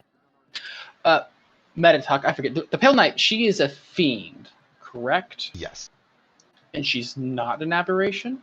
she is a fiend. She is very much from hell. Because she is okay, I forget, it's been a while. At the observatory, she had made weird mutated creatures, right? Seems to be the case. Yep. Do I know anything more about that since I've specialize in aberrations? And her dealings with them? Boy, I sure wish I had a table on my DM screen. Give me Arcana or Religion. Probably Religion will give you more Yeah. information. Yeah, I don't This- think I've made this check before. I say this all sounds like news to me as former lore keeper. Okay. Okay, yeah, I'm actually proficient in religion. Yay! I'm fairly confident that there's been at least one, what is the Pale Knight and what's her deal check, but we'll do another one. It's been a while. It's been a... This I one I think that specifically. I remember making one. I did one a long time ago. This I'm specifically only looking for aberration stuff. I don't care about the rest of her life. Sure. Okay. Yeah, it's good. You would be aware, partly because of your own study, and partly because I do think that Moat and Nomad have both also kind of looked into this a bit. The Pale Knight's deal is she don't like hell. She wants out of hell. She wants to be on the material plane. And in order to do that, there's basically two options. You either find some way to get summoned up through a portal, or you breed your way into it. And the Pale Knight kind of prefers that second option. It seems easier. You just get a couple succubi summoned up, and then you use those to start basically producing this twisted, aberrant life in the surface that fiends can kind of inhabit. It's worth mentioning that, at least in my world and the way that I run it, tags are not mutually exclusive categories. An aberration is just any sort of magically altered or twisted creation. It's very possible that these aberration creatures that are the result of Pale Knight spawning probably have a fiendish presence inside of them too, or at least some sort of overlap, right? But the basic idea is that she tries to create these twisted, aberrant creatures on the surface as a way of pushing this hellborn life into the material plane where they can prosper. Can you describe what they look like to me? Yeah, you have seen very basic things like succubi and incubi, but then you've also seen kind of these distorted humanoid creatures that have pale skin. Oh, I meant more like what she was snatching. Oh, the creatures that, in the vision just now in the screen. Yes, if Flick could describe those to me. Flick can give me a perception check.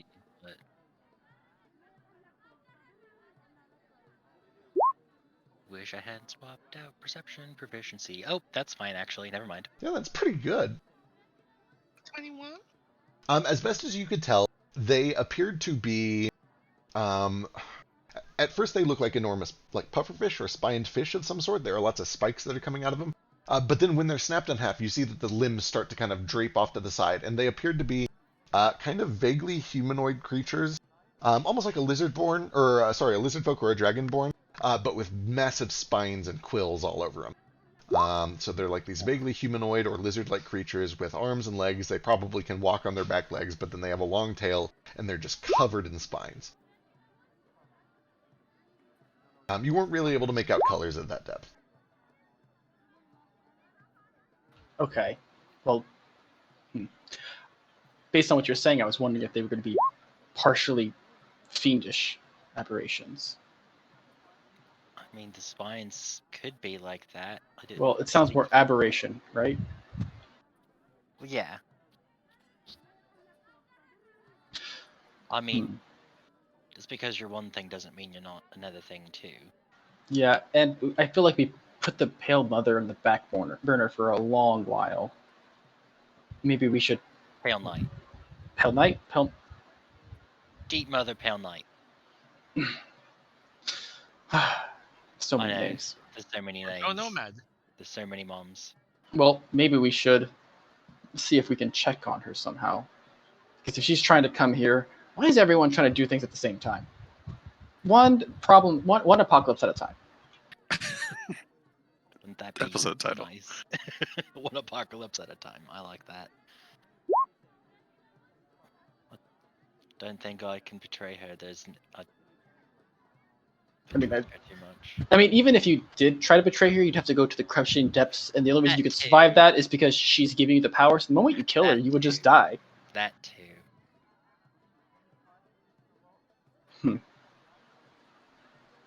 It's unfortunate that I wasn't the one that had it. It's like, well, I don't know if the monocle would have helped. Maybe you can see through the illusion. Talk to Ozymandias, you mean? I mean, like, if it had happened to me, I'm not sure if this works in dreams or not, but I don't know.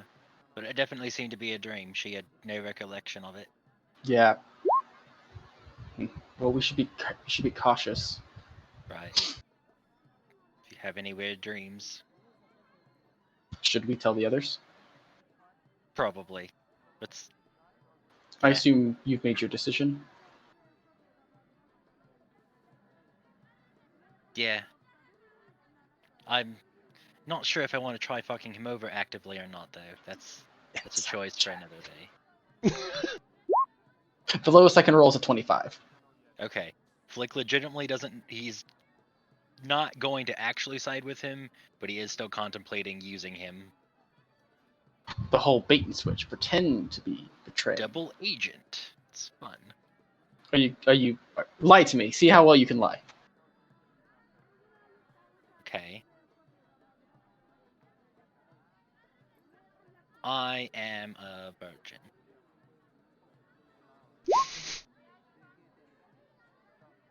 I mean, I literally can't fail that. That's my minimum is 25. Maybe I should have. I should be an I guess I should have said, tell me a convincing lie. Okay. I have to think of one. It's hard to think of one on the spot. Okay.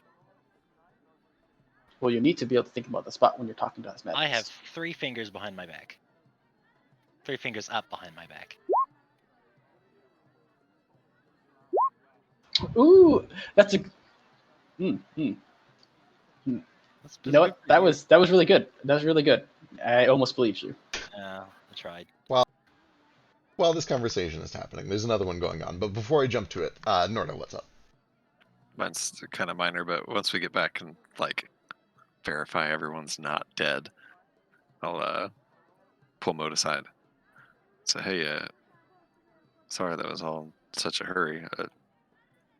What's your folks like to eat? I'll get something put together for them. Oh, that's okay. I mean, it would have been nice to take my time, but dire times. What do my parents like to eat? Honestly, if you just cook them up anything, they'd love it. They're part elf, right? So like grass. That's that's.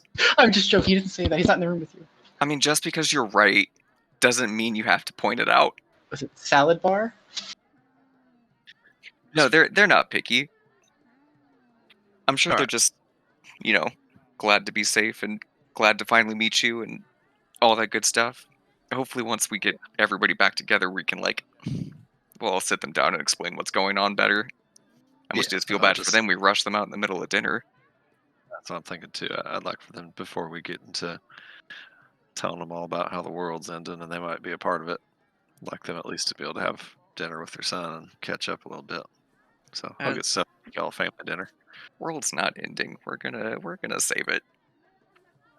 It's trying to end. Let's have a dinner. Well, I can try all it damn once. I agree with you on that. I'll go around and take a little bit of time to buy supplies to make like a family style dinner for everybody, Absolutely. and then reconvene at the boat. And Elise would love to join you for one last minute before you guys take off if you'll have her. Absolutely. All right. Fuck yeah. You guys, Stay with us, Elise. Our You don't have to go to this party healer! anymore. you guys get kind of settled in for a big old dinner. And she actually brings a lot of stuff with her from, what remains in the temple, or not the temple, but the mastaba. The stuff that Nordo didn't already ransack anyway. Importantly, a lot of nice wine and whatever. Oops, wrong check.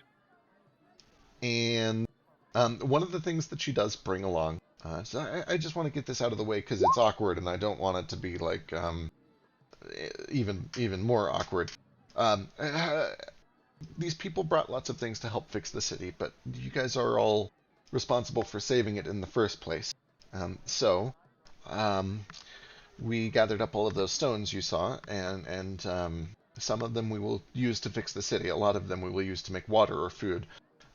But these are used to make weapons, and I think that our city has enough weapons as is, and you guys may be able to put these to better use yourselves.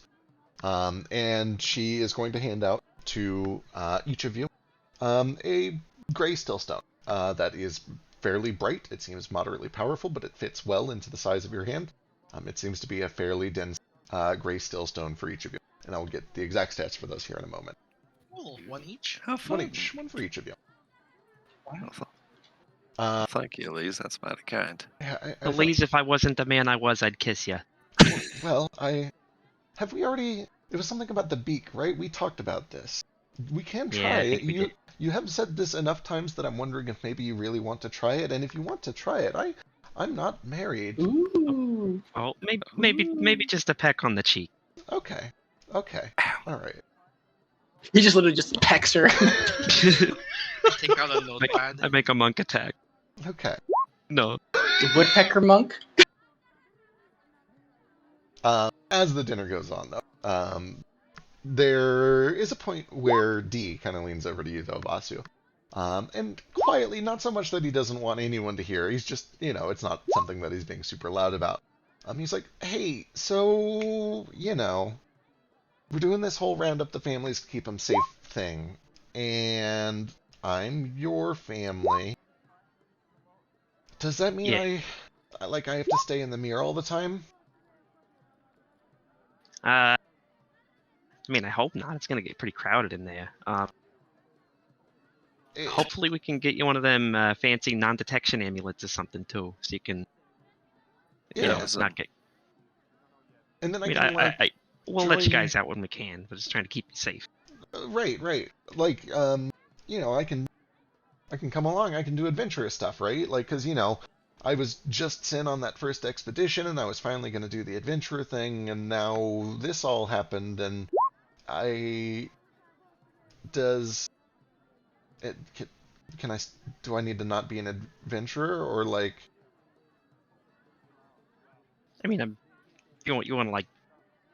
You want to help us fight and stuff? Yeah. I'd totally be down. I'm sure you could Yeah. hold your own, but you're my little brother. I'm gonna worry about you. Right.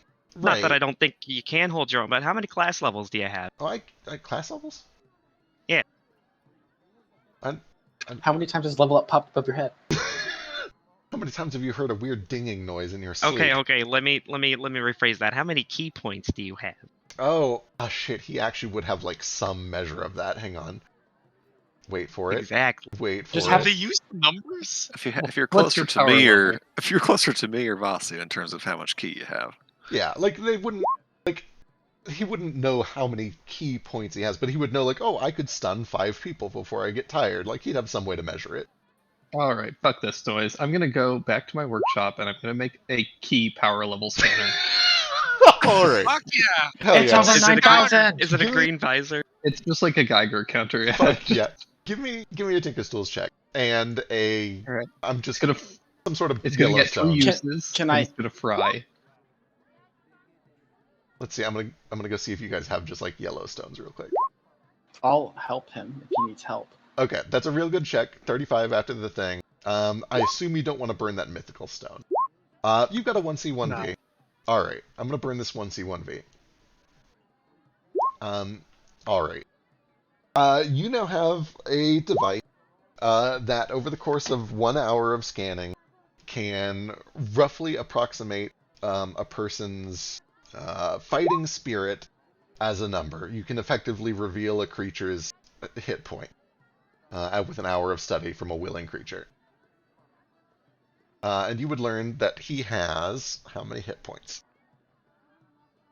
Whoa, Gale, that's Mondo cool. Mondo cool. Never say that again. I mean, we were Holy shit. we already referenced the one famous Vegeta line. I figured we could bring up the one that needs to be more famous. Did he ever say Mondo? Is that from What? Super or something? No, that's like in the original fucking Z dub. Oh god. I can't remember what the context I is mean- of it, but Vegeta says Mondo cool. It must have been after I stopped watching. Was it in GT when he was a cool dad? Let me look it up. I gotta know where this clip comes from. D has 78 hit points. D is He like has more within. hit points than Ordo. Listen here. Oh, it looks like it's during the Frieza saga. Does he not have con? I think he's probably just like level 8 or something, guys. Oh. He's an Well, itty bitty 78 is- baby adventurer. 17's kind Yeah. of high for Well, level, he's right? probably level 5 because it said he could stun 5 people. He's probably going to get literally one shot killed by a breath that will like not just take him to 0 HP but kill him. Yeah, dude, my parents are gonna stub their toes and die. They've got to be like level 1. I mean, he's probably got evasion. He, He's got evasion, right, D? Yeah, he's he would probably not die from a single breath weapon. That He would would. be No. an intense breath weapon. I He bet would I'll probably use survive his a breath. meteor still. Yeah. So He has almost as much health as I do. So the strongest breath weapon does an average of 90 damage. That's like the 26d6 of a red dragon. A meteor might kill him though. I mean, fuck, Yeah. a meteor might kill some of you guys. No, After not that, like I'm still outright conscious. double our HP. That's After fair. that, I'm still conscious. Like, See, I'm I'm sorry, talking I was about him being mistaken. like dead. Sorry, I was I'm just mistaken. there, like- Krillin says it first. No, he says it first, but then he repeats it. He's like, "That's right, Mondo cool." Anyway, I didn't want to, like, push my way in. I was just curious because I was really liking this whole adventuring thing, and, I want to help if I can. Absolutely. You just know that once we get home, Mom's probably going to try to talk you out of it too. Yeah, that's okay. I can tell her to fuck off. Don't tell her I said fuck. Don't tell her I said I Oh. would tell her to fuck off. I would never. Do you think they're just And going to then- go after and Mom and then- Dad, or are they going to go for, like, Vinny and stuff, too? Do we need to get Grandma? Oh, jeez. how much I do don't- you I don't love know. your grandmother? I don't know how. I mean, we got family all over the place. This could get really crowded. I don't even know where they are. Like, Grandma's still up north, but, like, I don't know where Vinny is. Didn't he get married for a little while or something? Or he was seeing somebody? I don't know. I don't pay attention. That schmuck got married, Maybe. and he didn't invite us to the wedding? Oh, you know what? There's no way he would have done that. He would have invited us. He fucking better have. I think when it comes down to it, none of them's really going to be safe, even with us, till we cut off the head of the dragon, as they say. I mean, we can put up little protections and stuff like we've been doing, but when it comes right down to us, this doesn't end till they're all dead.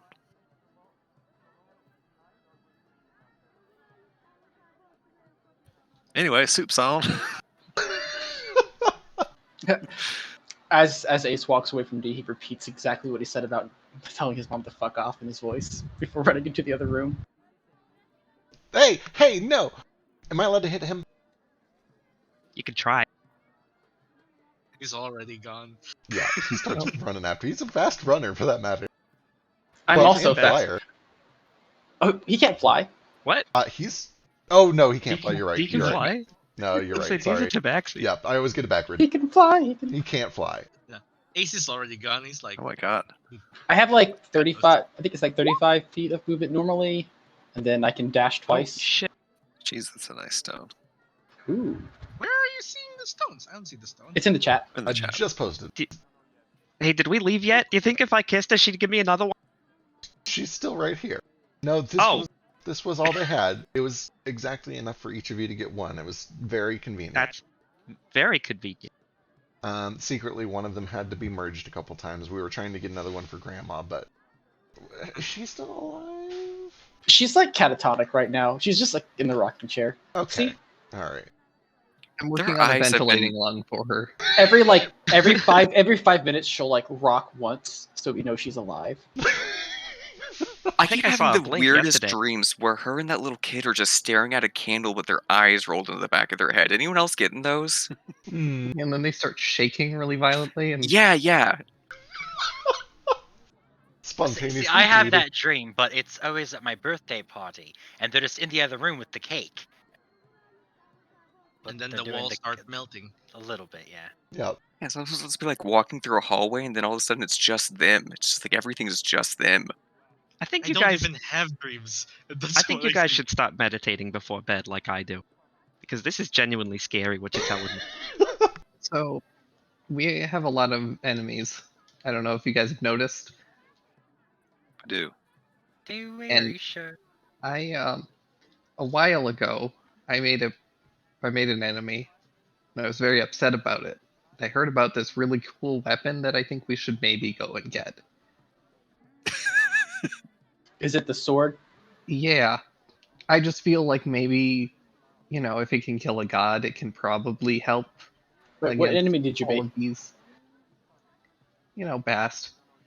But I don't want it for her. I mean, there's a lot of people out to get us, and I think that a powerful weapon like that could be valuable, and also, there's a lot of other probably dangerous things in there that could be useful. Side mission. In theory, it should work just as fine against Ozymandias. Or it's at? Exactly. At temple to Zuanu. Do we know which one? It's- It's at Zuanu's temple. Like in Zuanu's house. Yeah, Like in his basement. do we? his home, basically. the plane of Earth, right? But that might also be a good place for us to take our scapegoat. I kind of feel like killing Zuanu and taking his sword is going to be harder than just killing I Ozymandias. did Well- not say that we should kill Zuanu. Zuanu is the god of death. I think he could, not even need to look at us and kill us. He did do this and just gestures the entire city. Exactly. However, I do think that if we were to perhaps sneak in, maybe I'm really good at pose as clerics and just borrow it temporarily. I kind I- of don't know about stealing from a god that. Why did don't we this just to tell the him the city. truth? Why don't we just tell him the truth and be like, "Hey, can we borrow your sword? We got to save the world." Well, we I'm- could do that. 100% with Ace on this one. I think if we get caught Like- sneaking into his temple, we're dead for sure. If we just Yeah. ask for it, we're only maybe dead. Okay, but if we ask for it, then he's gonna know, and we aren't gonna be able to sneak in. We won't have the element of surprise. I'm gonna say that we don't have floor plans. We have no idea where it'd even be at. Oh, this all sounds a lot harder than just killing Ozymandias and all of his followers. What about the bomb? Are you sure? Do you think the bomb would work on him? Well, on the No. The Um, bomb isn't like a bomb. It's not an instantaneous thing. It's a prolonged, death by 1,000 paper cuts sort of a thing. Only, an hour, right? yeah, it's a death by 1,000 paper cuts over the course of an hour. What if we tricked him to eat it? I've considered that plan more times than you could probably comprehend. The issue is getting it in there and making sure that he also doesn't throw it back up, because generally our bodies don't like having bombs inside that are actively going off. Natural gag reflexes will trigger Does it. he even have a stomach? I- He's a skeletal dragon, is he not? on the subject of Ozymandias, we synced him today. Me and Moat did. Excuse Figure me. that's important information. talk about over dinner.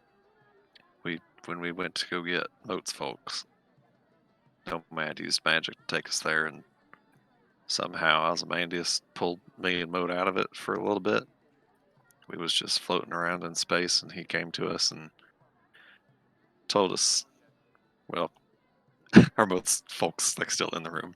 They're kind of at the far side of the table. If you wanted this to be private-ish, you could have Would it you be like private-ish. them excluded from the? Yeah, for the moment, I'll like have signal for Nomad to give us a little telepathic connection. Sure. Party only, Chad. Just the party for the moment.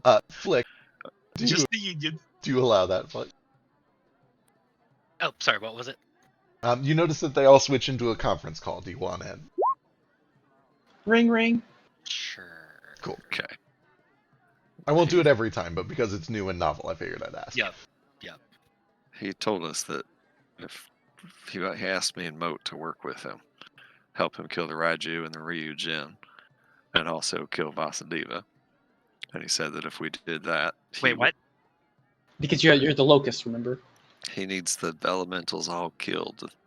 Raijin, Ryujin, or Raiju, Ryujin, Phoenix, and the Locust, and all of them.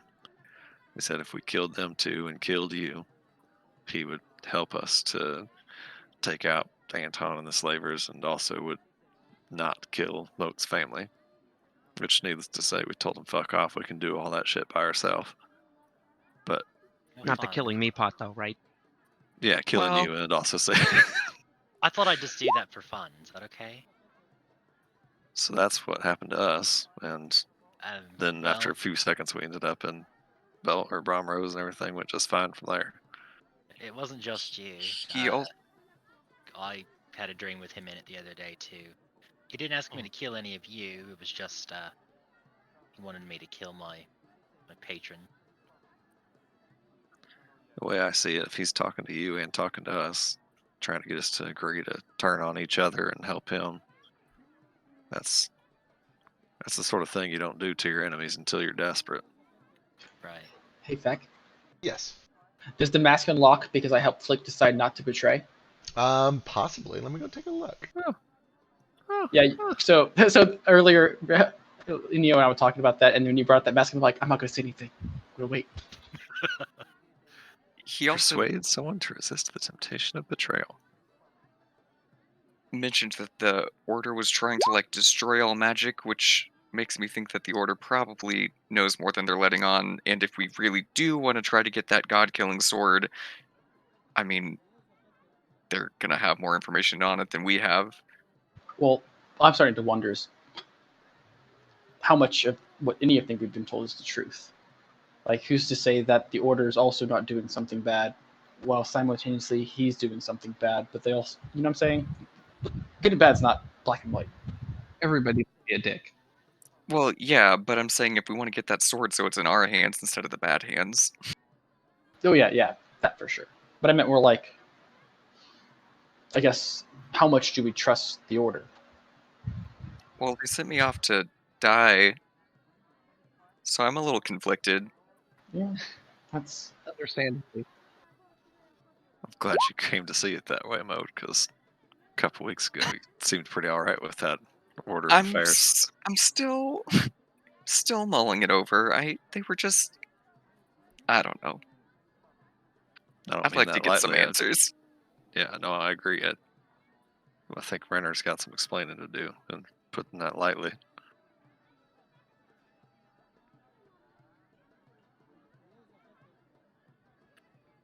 I just Anyway, want to know if they knew that there was a not dying option, you know? But anyway, getting ahead of myself. Can we get Bjarl in on this? I'll try to connect with them. Assuming that, yeah, he's a sentient thing. He's kind of tagging along with all you. Yeah, I'll patch him in. All right. Oh, what is all? Oh, okay, all right. What is all this about? Hi, are you able to track your other parts? I can sometimes feel when they're nearby. I don't have like, a sense for where everything is at all times. I can tell when I'm in the presence of an elemental, I guess. But you wouldn't be able to figure out where the Raiju and the region are. Oh, I could probably, with a little time, if you guys were to, I don't know, go to a place of great elemental power or find a bunch of elements that are familiar with this plane, I could potentially command and extort information from them. You would need to basically, wrestle up an elemental and keep them under control for a minute or two.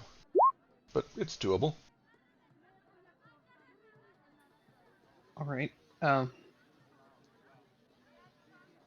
And you need all of them together to be whole again, right? Yes, to be all of myself. I need them to all be together and all of about the same power level. And because fire and earth are very weak right now, that probably does mean knocking the other two down a peg. Right. And they'll all go into. They all need a different host, right? Well, kind of. Eventually, when they are all equal and all reunited and all under my control, I'll just become my own thing. And Vasu, as wonderful as this time has been, I will leave you. I can still lend you some of my power from time to time, but I'll be my own thing. I will be a locus again. What they do until that point is up to them. They might be inhabiting another creature, or they might just be doing their own thing. Given how powerful they've become, I assume that they are just wandering freely, especially the elements of air don't like to be bound to another thing. Freedom is all sort of their thing, I suppose. They like to move. They like to be free and flexible and agile. If you become a locus again, what powers do you gain from that? Just sort of a unified control of the land and the magic that runs through it. I could theoretically raise new mountains, I could raise the seas, I could cause storms. Within this region, anyway. Nothing else? Maybe other things. What did you have in mind? I don't know, actually. I was just wondering why Ozymandias would need you dead specifically. Are you able to fix the problems that have happened in Dragon's Roost? How it's splintering and or falling into limbo. It's certainly possible that he's taking advantage of the chaos of the splintered bits. Generally, when I am whole, things are more at peace. They are more fluid. There is stronger magic everywhere. There is, I don't know, just a more connectedness between the land and the magic that supports it. He might be trying to exploit a weakness or an emptiness in that. Well, they're trying to create that void. Maybe that has something to do with it. Sure, that could be it.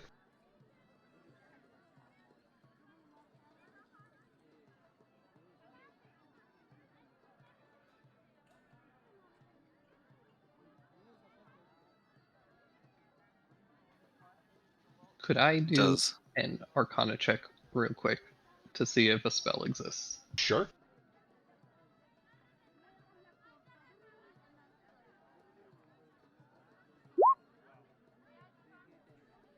Never mind. What spell? It's like a 9th level spell. Okay, gotcha. I assume a 14 wouldn't get it. Yeah, I think even if it's on the spell list, like, there's magic for everything, but you would not be familiar with a specific spell.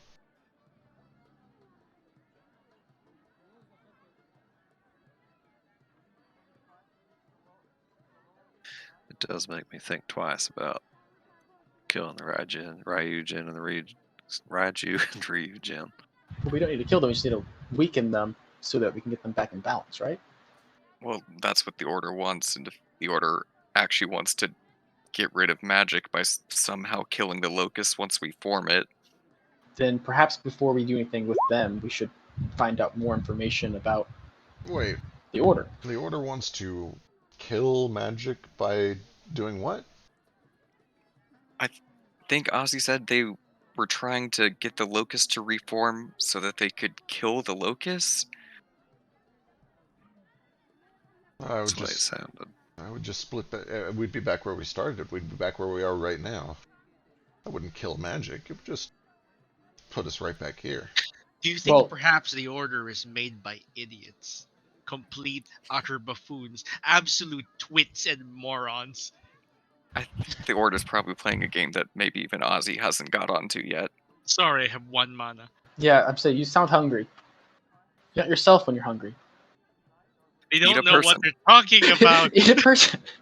To They, be very they can't clear, destroy magic by killing like 4 elementals or 1 locust. Right, They'd of have course. to kill all the gods. Yeah, that's absurd. Magic does not just come from elemental forces or primal forces. There are gods They'd that have to make kill magic. multiple planes. They But would would have- it weaken the magic on this plane? A here? little. It would just make it more chaotic. Frankly, I think this whole thing sounds like hogwash. That sounds Look. like what they need. They're trying to do something crazy, right? All I can tell you is what the giant skeletal dragon told me. Yeah, are we sure that the giant skeletal dragon isn't just fucking with us? I rolled a natural Yes. 1 on my insight check, so I'm pretty sure he's not fucking with us. Well, hold on. Flick said he had his dream, right? And he said that it wasn't. Well, wasn't real, right? Sorry, I was taking a picture of my fingernails. What? They're. It's like this sticky. Beautiful flick, but Could you tell them how you know Ozymandias is lying? Oh, well, in my dream, he kind of just brushed off the Deep Mother and sent her into the dark. And I talked to her, and she has no recollection of that. It was just a dream. It didn't happen. She said that what he does in dreams is just that, a dream. So he's just playing you. He's trying to manipulate you guys by giving you partial information that might be true, so that you believe the other things he's saying that aren't true. All I'm saying is that he told us whatever the reasons was for it, what he wanted us to do was go take care of the Ryujin and the Riju. Well, I'm saying it gives me second thoughts about doing that if that's Well- what he wants. Well, Right. how about we think of, well, I have the monocle, so tomorrow, if you want, maybe we can form a question to see if we can gather any more insight on the orders, either the orders' motives or the effects of destroying or trying to fight the Ryujin and destroy the Locust. We should kill Vasudeva. That's what We she'd should ask probably it. kill Vasudeva. And kill Vasudeva. He's too fast. I think the thing is I'm it's not fast as factual Vasudeva. enough. You have to like. I have no problem keeping up with Vasudeva. But no, you're right, Ace. He's AFK, so he can't answer me. you can't fly though. He can if I let him. That's right. What is this? What's going on? D. Oh, Actually, I don't know if D is in here. Just kidding. Yeah, he's probably not in the group chat. Probably not. It's not in the group chat. Vasu also definitely the hears. raise hand doesn't work anymore. By the way, it's been Oh not shit. working for a Hang while. on. Also, I love the image of all of our NPCs at the other end of the table watching us sit in complete silence, staring at each other. We're probably doing hand gestures, and some of us are actually saying things out loud. I mean, we're probably just eating quietly. Honestly, it seems like the perfect dinner because you can actually eat and talk at the same time yeah, without having the chewy sounds. without just either talking and then letting your food get cold or I like it better when we're all just sitting at the table staring at each other, though. By the way, in case there's any weird effects to this, Nordo definitely used a little bit of that mustard from the mustard shop in dinner. Yeah, it's. Made some pork chops with mustard and onions and potatoes. Oh my god, that sounds so good. It's just really good mustard. There's nothing. It's not magical or anything. It's just really good mustard. Okay, cool. I'm going to jump to you, Ace, real quick, but this did get brought up, and I want to make sure it gets dealt with before I forget. You could. Yeah. You do notice that the Mask of Promenos Leighton seems to be kind of glowing with a little more energy than it had before. And when you speak with it, it's like, that was actually very inspiring. The way that little bird thing did it. you really put some pep into that cat's step. All right. So this is meta, and I don't have a good way to transition into it, but you can unlock either Earthwalk or Eruption. It's your call. Oh my god. You don't Do get you to know have what they to do vote? yet, but you do get the rough synopsis before you decide. It's between what? Ongoing effect that requires concentration. You adopt an earthen form that allows you to partially meld into earth and stone for protection and strength, even while grappling a target. Or eruption. You cause your victim to erupt, an earth-shattering fireball. I choose that one. Perfect. If I'm picking, I don't know if you guys want to let me pick, but I did plan on Where putting is this these at on baskets this in my page? shit. If you scroll down until you find red, it's one of the two currently locked abilities. I really need to go through this max again and figure out if I'm going to use one. I really want to use this Marching Mountain Blood once I can get my goddamn stones for it. The top one is clearly for survivability, which is cool, but I have so many survivability things now that I don't really need it. Yeah. Also, it's a Earth Fireball. You have to. Exactly. So I choose Eruption if you guys are letting me pick. The deed is done. That was quick. I mean, does Thanks, anyone? Ace, Does anyone? for waking up my mask for me? No problem. Let's jump over to Ace. Ace, what's up? All right. All of a sudden, Flick I'm Ace. Ace gets all excited and slams down the table. Nomad, I have something I want to show you. Yes. He pulls out his little notebook and opens it up. And you see there's a whole bunch of arcane writings in it. It's watch this, and he takes his hand and holds his fingers to his forehead and pulls it out, and it's just this little glowing thread that's now holy filling his fingers that came out of his head. That's impressive. You can make thread. Oh no, it's a memory. Ooh. That's impressive. You can produce memories. Yeah, It's the same tone, but it's equally impressive. Hold on. Is this your memory? Yeah, it was. It's just, Hot noodle. Don't call it Thought Noodle. It's okay. Why I like not? it. I like it. Well, Definitely I was call it thinking Thought spaghetti brain, but I'm that's not good. Noodle. What if it's? Oh, I gotta think of something. Spaghetti. Spaghetti. Spaghetti nose. Remembrance ramen. I don't want to think about your nose. That's so gross. Don't worry. Remembrance. Don't worry. Thinking of food-related puns has been all I've been doing while prepping for the past 4 hours. And the only reason Remembrance. That's real good. That's good. Literous. Sorry, I don't want to spoil things. Yeah. I just picked a random one. I picked the one of I actually don't remember. So how does this get accessed? Oh, well, if you use you can read it, or I'm not sure how it's useful, but I thought it was really cool. I was I just kept watching you do stuff, and so I don't know. I just thought it'd be really cool to try making a spell. This is incredibly chilled. Here, hold this. You're holding a thought. Can I absorb this through telepathy? I don't have any mana right now. What happens if you eat it? I do not know. With telepathy, you get hazy, mirrored echoes of what's inside. It's not enough to usefully determine anything inside of it. You get a mood. It's like the thought. It's literally just the sound of Dee saying, "Mom can go fuck herself" or whatever. You get the magical equivalent of scrambled cable porn. You think you can make out a titty. Okay. Could I try eating it? Eat it. A fucking spaghetti. Twist a fork into it. it. It only lasts for 8 hours, so I'm not sure what'll happen after 8 hours. Oh well, let's try. Experiment. Oh boy, you. No, you're not able to eat it. It appears to be a thing of magical force and not an organic brain. But I'm magic. I'm sorry. I thought it would be kind of cool, but I guess you can't eat it. It's alright. I think it's going to come useful later. I was gonna say any of your telepathic or psionic abilities that would let you read thoughts will work on this. But it does mean you have to actually use some sort of psionics or detect thoughts or something. Yeah, I have detect thoughts. It's just I have 1 mana right now. Right. Speaking of mana, do you want some? Yes, please. I feel the quiver. The brain quivers. Because you didn't go to any other planes today, I'll give you some mana. He almost lost us on another plane. True. I did not even know it was possible. But in Nomad's defense, I did not tell him not to do that. Next time, we'll be sure to include that in there. Do not lose your friends in another. Could I make an Arcana check to see what the fuck happened? Sure.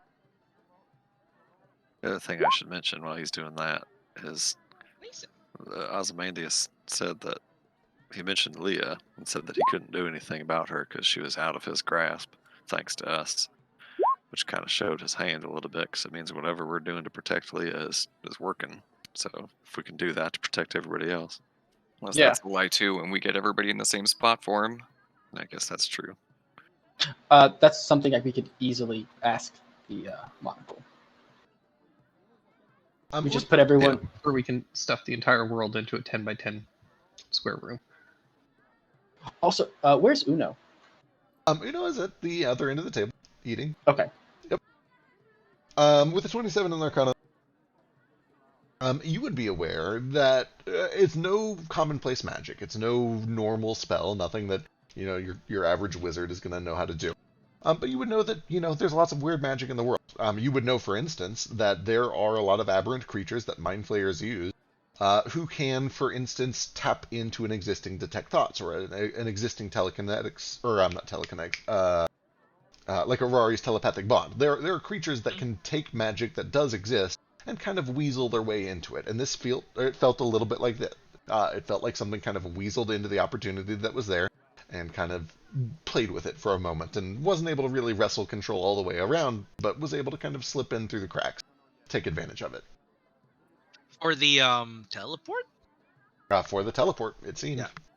Yeah, this is unprecedented because usually it's a mind thing, with a powerful mind they get into something. But this person, this creature, this entity, seems to have played with the weave in a way that space itself Also was. means we need to be careful with teleporting around all over the place because turns out he can just jack us out of that to wherever he wants us to be. Yeah, unless we're wearing a necklace, I imagine, because then he can't find us. But then the question is, if he thought we were such a threat, why didn't he just keep you there? I don't could think easily- he can take us from there. Well, here's the thing. What he did was temporary. All he could do was delay it and speak to them for a short moment. Any semblance of control he showed was he overplayed it, you see. Like, he made it seem like he had more control than he had. So I guess it's not that much of a danger then for us. Might be, but, It's extremely dangerous. It means mean- if things comes to blow with him, we can't safely use magic without him potentially tampering with it. Well, at least not teleportation. I mean, Unless you're worried about all magic. If he can affect our teleportation, he could probably redirect a fireball just as easily. And it's not even just redirect. He plucked specifically me and Nordo out of it and let Nomad go on. Was that the wording he used? Kind of said something Wording like that. not, I got at least two of you. I'll admit Between the two of us, something there's along the one brain lines. cell. I'll admit something along the lines of, as soon as I saw him, I swung a big old axe to his head, and he said something like, "Why did I pick you two numbskulls?" Also, the axe worked fine, so that's worth noting. Cracked right in. Works. That's good. Here's Took the like- thing about Ozymandias. If he wanted to win, he would not have contacted us at all. Knowledge is power. Knowing that he can do this allows us to counteract it. I will get to work on it soon. He's sounding pretty cocky. Speaking of work, Nomad, can you teach me some of your spells? Certainly. Whichever ones do you need? I can only do these once. He just shows you level 1 spells. We'll teach you level 1 spells. Do you have time tonight? How much do you want to learn? Everything. Would I have been able to buy some like inks and stuff in town so I can actually transcribe? Yes. Yeah, you'd be able to find something. Specifically wizard. Do they have to be of a certain school? No. What? Say that again. Do they have to be specifically wizard spells? And do they have to be of a specific school, like illusion or enchantment? No, it's just wizard spells. Wizard spell. So I can't teach you the cleric spells I know. Or the artificer spells I know.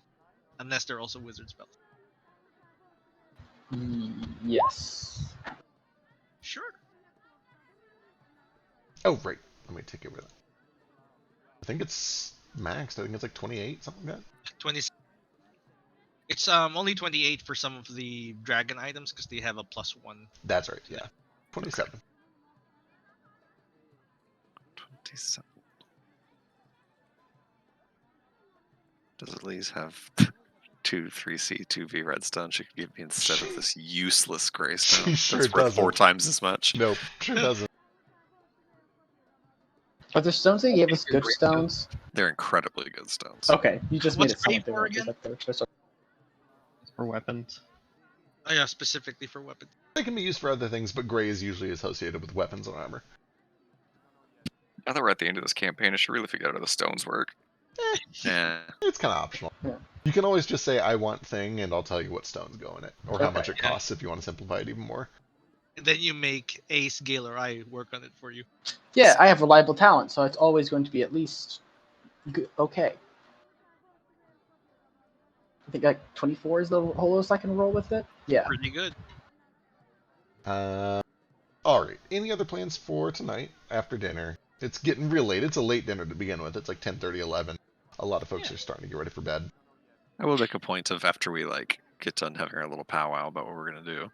I do want to spend like a little bit of time with Moat and his family, like just chit chatting. I don't need to like role play it all out or anything, but saying hi to all of them and such. Yeah, same. Absolutely. Also, First, it's very clear that the girls are excited. Dad is a little bit reasonable, but understands that this was probably an eventuality that was bound to happen. Mom is nervous, but eventually kind of calms down. The meal helps tremendously. Having a good warm meal in her stomach and kind of recognizing that there are a lot of you and you are all very competent. You are all, well-armed adventurers who seem like you can do a good job of protecting everyone. She relaxes a little bit over the course of the night. And then, importantly, where do you guys where are they going when this is all said and done? Do you show them into the mirror, or are you doing rooms in the ship? How are you doing it? Gotta be the mirror, right? Yeah, there's no room on the ship. I was Yeah, not ship's here for the getting mirror, full. but yeah. Yeah, Alright. could you explain the mirror to me again also? Because I think maybe it was AFK when it was explained.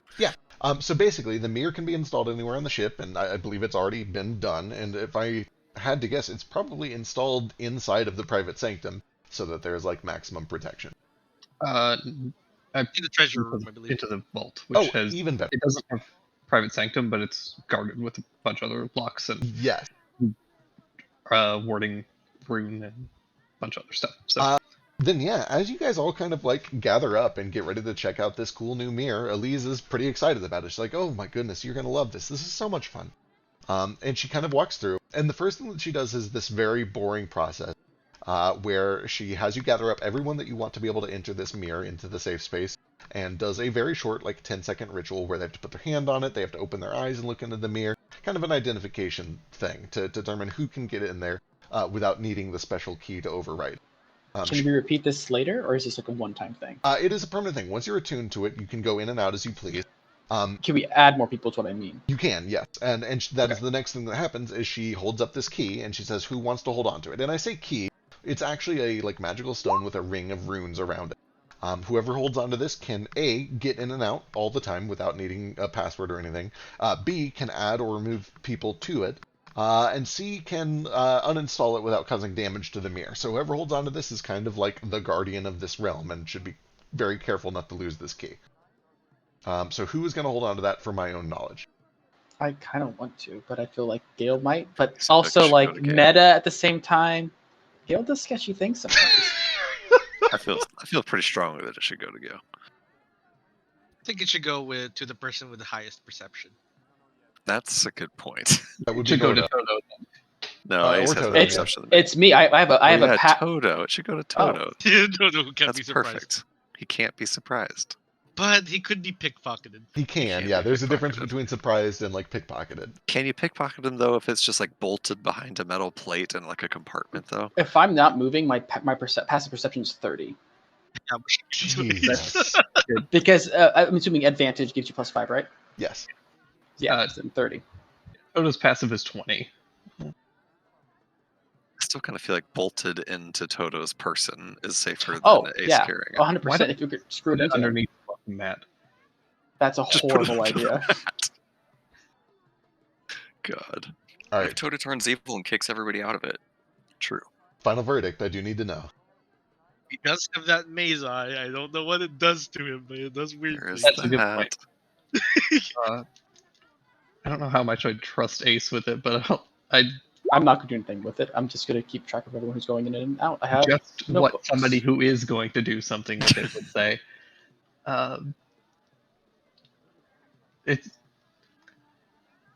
It's less that I don't even trust Ace with it. I know it's going to be safe with Ace, and I don't think Ace would fuck around with it. But for whatever reason, I feel like Ace is the most likely person to get pickpocketed of the group. Can't imagine why. I don't even know how that was possible. I think it's because I was sleeping and you was- instantly fail. Probably it. He also rolled very, very well, and he had a plan. That's fair. If it's on Toto, there's also the extra layer of protection that Toto's usually with Gale. It's kind of like having two. Which people watching. kind of leads to the next thing. If Gale wants to do something, he has perfect access to it. I have trouble imagining. Well, that just means that if something happens to it, you'll know immediately that it was me. But then it's already happened. Gale wouldn't do anything. Also, yeah, what am I going to do with this key? It's Hey, not, D, you want it? Lock everyone inside. yeah. I'll just open a demi plane, throw it in there, and we never open it again. But then how are they gonna come out? Do you open the demi plane again? Eventually. I think Ace should hold on to it. He's got the best passive perception, and if all else fails, I can also work and maybe sew in a secret compartment into Ace's clothes. I'm going to make you an item, Ace. It's a secret alarm. It's literally just anyone who tries to approach you with intent to steal things from you while you're asleep, it goes off. Is that possible? Yeah. I accept. 4 level 1 stones even. It doesn't even have to be achievement.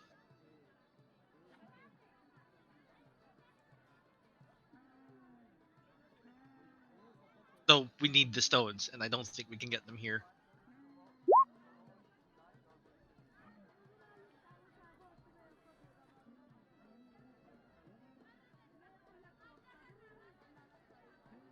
Also, what we could do if we're worried about me being pickpocketed when I sleep, I can always just when I sleep give it to Toto. It's not even like while you sleep. It's just that you seem the most gullible and likely to hand over the key for whatever reason. I feel like I'm probably the least gullible. I know statistically you're the safest person, but for whatever reason, Ace's entire personality just worries me drastically. But it's definitely safest with Ace. And Ace has not Fucked anyone any of us, so far. at any point. So Ace That you probably- know of. No. The perfect time to That's start. Noah. The thing is, he's also really bad at lying, so he couldn't even lie about doing something with it. It's true. He would have to see somebody else lie first in order to. And then I still have to perform to act like them, and I'm not very good at that. We can always change it later if we need to, anyhow. Yeah. Or we could always just leave it with someone who's staying in the mirror. I think this is too much stress. We don't even need the mirror. Let's just leave it behind. Let's just break it right now. Oh, we need it.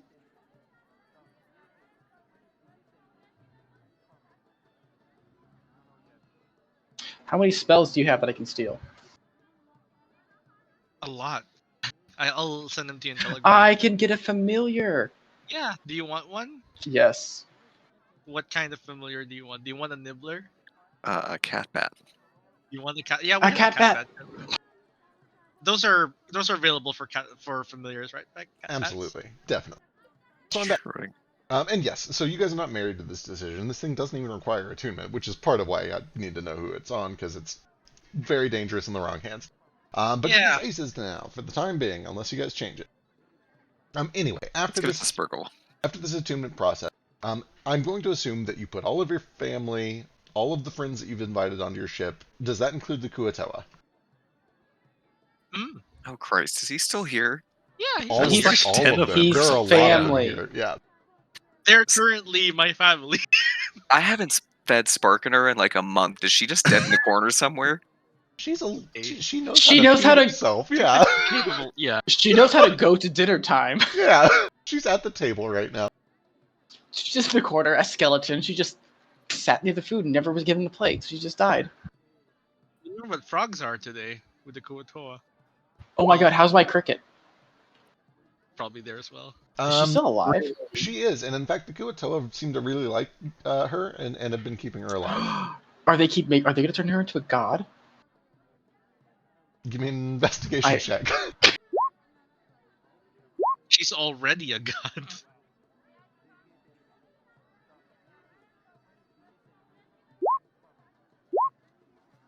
She seems normal. How's their behavior? I'm not going to waste time. Yeah, we've been wasting for the time. record, I made you roll investigation because it was funnier than saying no. Anyway, once you guys get everybody attuned to this mirror, kind of like, you know how parents do that thing where they wait as long as possible before letting the kids open their presents on Christmas? Eventually, Elise is like, all right, go inside. And then there's a rush as several people start to, push their way in through the mirror one by one. I push D out of the way, make sure I get in first. Excellent. And when you push through, you're all kind of, you just appear in a grassy meadow. There is a beautiful, perfect blue sky above you, few light clouds above, there's a sun on the horizon, and just a nice, clean, trimmed meadow of grass ahead of you. And everybody kind of steps in, and somebody at some point kind of just looks around and is like, is this it? Where are we going to sleep? But then eventually, once everybody's in, and Elise comes in from behind, she says, all right, so here's the fun part. Think about anything. A house. Whatever you want. And like 7 people all at once, of course, start thinking of crazy shit, and it just appears. There's a colorful tent that pops up. There's like a circus that appears over on the horizon. There's a big tall tower that appears like 20 feet away. And she doesn't say another word. Everybody seems to kind of immediately get it. And they start going wild, making all their weird little neighborhood commune stuff within this demiplane. The one thing that never changes is that there is a little doorway that stands right in the middle of this park meadow for everybody to kind of enter and exit from. But beyond that, there is a pretty good expanse. It's about the size of like a city block that you guys can essentially put anything you can imagine into. Including creatures. There's like squirrels that pop up. There's a couple of like servants that pop up in front of the tower to escort Can I make people in another and me? take luggage. You make another you. It's kind of ghastly and translucent, and it doesn't speak, but it reacts to you. It can take your things. It can serve you a meal. I think of my father. When you do, there is a little bit of an oasis that forms. It's actually very similar to the one that you saw while you were in contact with the Elbrat Mind. A couple of trees kind of spring up in a little sand dune. And you can actually kind of swear that off in the distance you hear the ocean and seagulls. And there is a little hut on stilts that kind of pops up right next to the oasis. And the image that comes out is obviously false. It is illusory, but it does look like him. It looks like a ghostly image of him. Like a creature, like does it have like tactile? Do I feel it? Yeah. And at first it kind of has this like wavering uncertainty to it. But as soon as you are able to kind of like touch it and feel that it does have actual physical form, you see this big wrinkled smile kind of slowly crawls across the side of his face. And he kind of like just pulls you in and gives you a hug. And you can tell that it's mechanical, it's automated, it's illusory. But it seems to inhabit the will of whatever you project onto it. And it seems relieved to see you. It seems happy that you're home. It seems a little sad that it can't speak to you. But it does immediately kind of run back inside, and it fetches a simple meal. There's a bowl of some grapes and a little bit of fish, and it kind of pulls you in. Cool. That's where Nordo spends a good long while. D immediately makes a weird-ass tower that does like a strange shape at the top. The Kuatoa immediately begin to like rapidly overconsume their portion of this sector, with just sprawling temples to everything they can imagine. I like cordoned them off. Fuck it. When a Kuatoa accidentally makes a god in this place. It's okay. The god would just be fake, right? Would it? It's a Kuo-toa god, though. It's going to worship a fake, like, translucent god, and it's going to become real.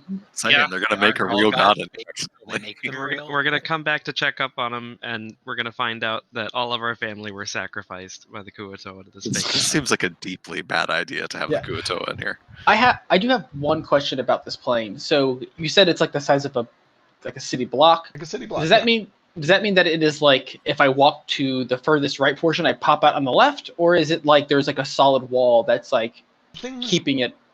Things eventually become hazy. They begin to kind of just get engulfed in this very fine, kind of silvery mist. And Elise mentions that there's no danger beyond it except for potentially getting lost, which could be trouble. But if you're ever lost, somebody can just dispel all of this and pop you back out. If you ever go missing, they can find you, is what it boils down to.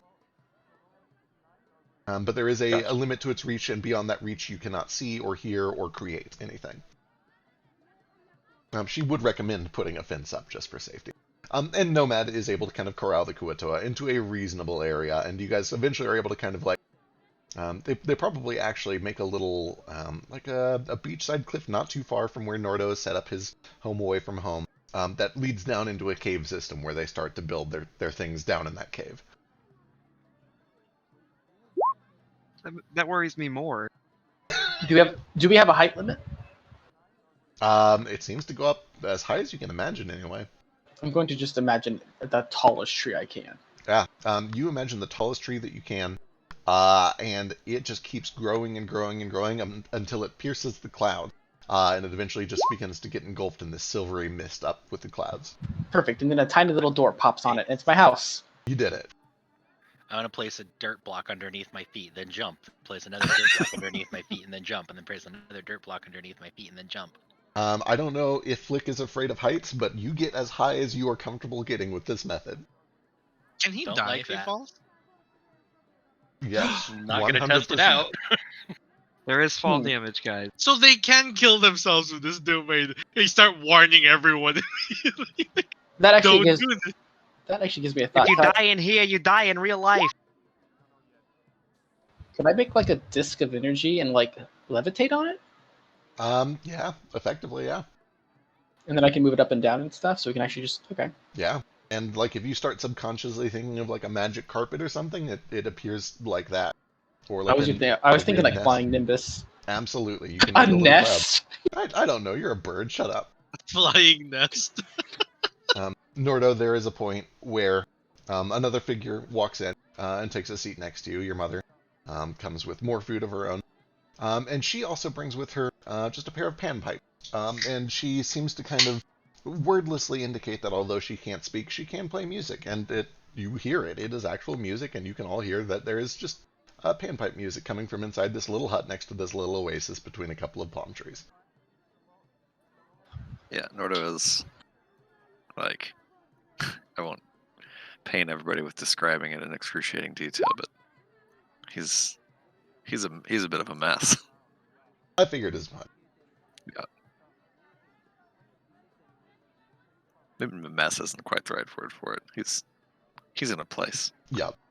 Moat, Thamior kind of finds herself a little corner, and she just makes an exact one-to-one replica of your house. And like Astar and Rieta and Oriana all look at her, and they're just like, Yeah, I'm also looking at her.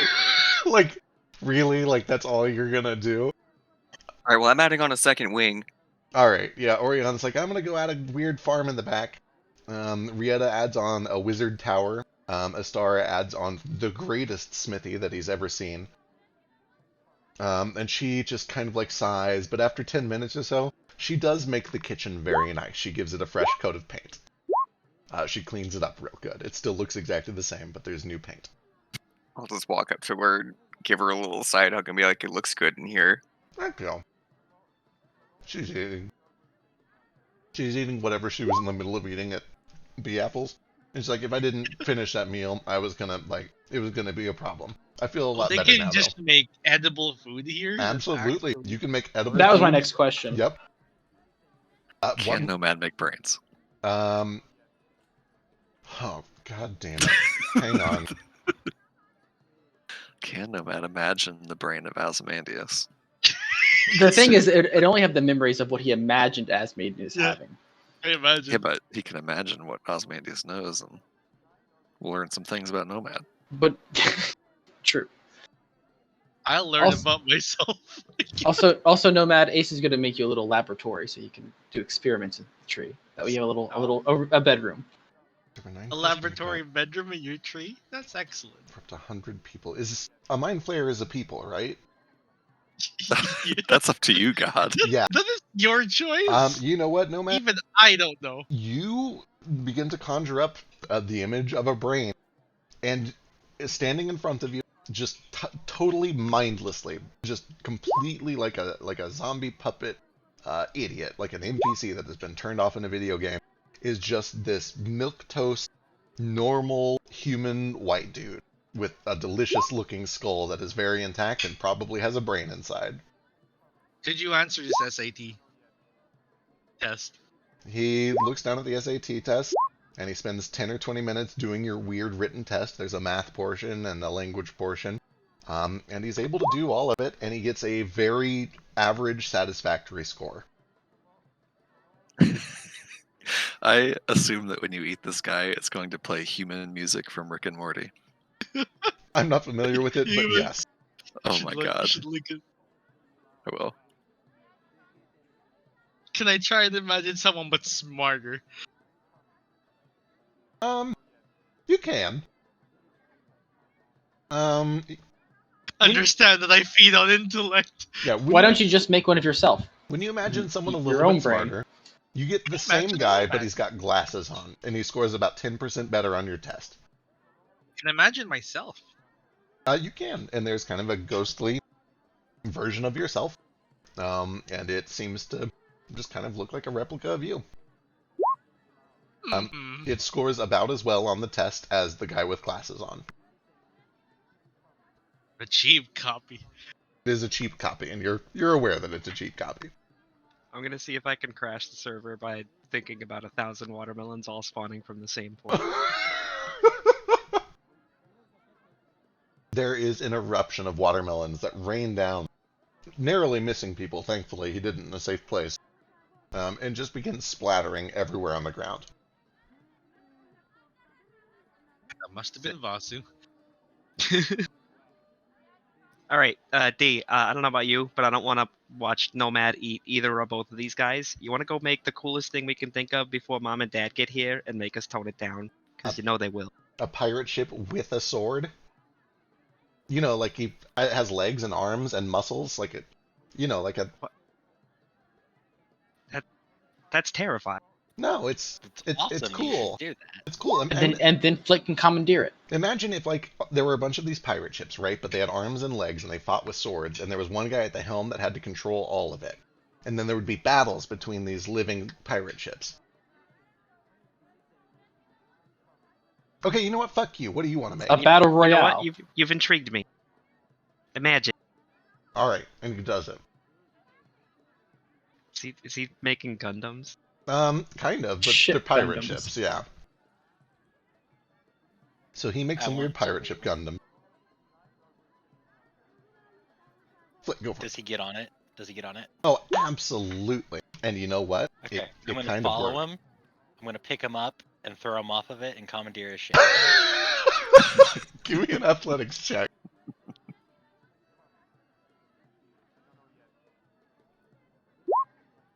That's wow. as good as I could do. That is as good as you can do. Let's, I'm not even going to bother with his bonus because I don't think he needs it. 21. He might actually need it. Let me go check. Can he beat a 21? Oh my god, he can't. Yeah, you just pick the little brat up and you kind of like push him aside. And you begin to commandeer his weird Gundam. And at first he like starts to resist. Like, no, this one, wait, fuck it, I can just make another one. And he makes another one and leaps over to it. And then begins to have a weird pirate ship Gundam battle with you. Okay, does that count as winning a naval battle or commandeering a ship? No, there was no Okay. water. There's no name. It's fake. It's illusory. I'd like to imagine an Okay. energy cannon. Can I make it rain diamonds?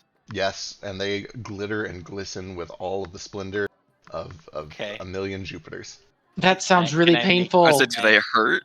Can I Yeah. make a pile of metal rods that are worth 120 25 gold pieces. They're Absolutely. going to disappear when we leave They the are room. you realize crusted that. to the brim with gold filigree. They're embedded with emeralds and rubies.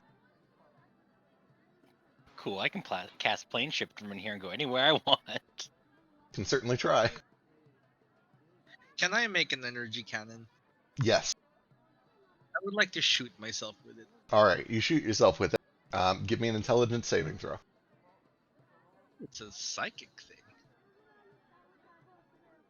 Like phantasmal. Int save. You believe that you've taken 1 point of bludgeoning damage. What you've actually taken is 1 point of psychic damage. Takes notes. Subtract 1 HP. And slowly he susses out all the things you can and can't do in this domain. I wonder if falling 20 feet only damages you for like a D4. Gonna attempt to fly up and just drop down like a fucking watermelon. All right, give me an int save.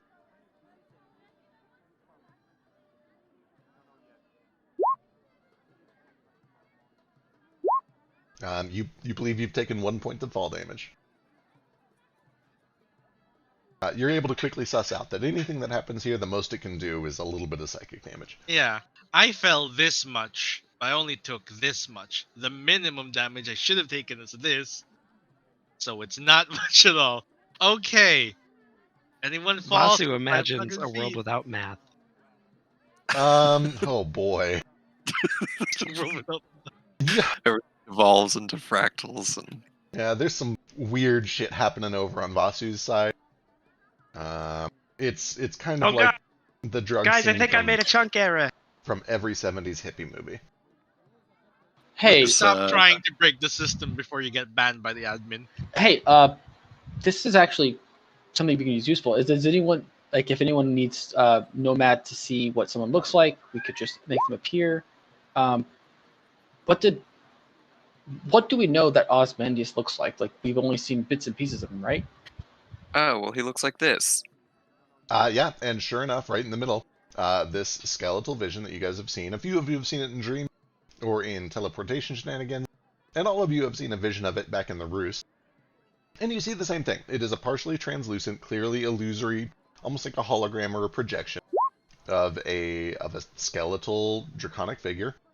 It looks to be very dead or possibly even undead, and it has a lot of green energy that is glowing, especially in its eye socket, around the tips of its horns, within its mouth, and crackling within its rib cage. Okay. So next thing we should do, Gale, if we ever plan on going to Stormcellar, this would be the perfect place to show us exactly the layout. You can show us from the entrance all the way into a palace chamber. Yeah, I can try and do that sometime.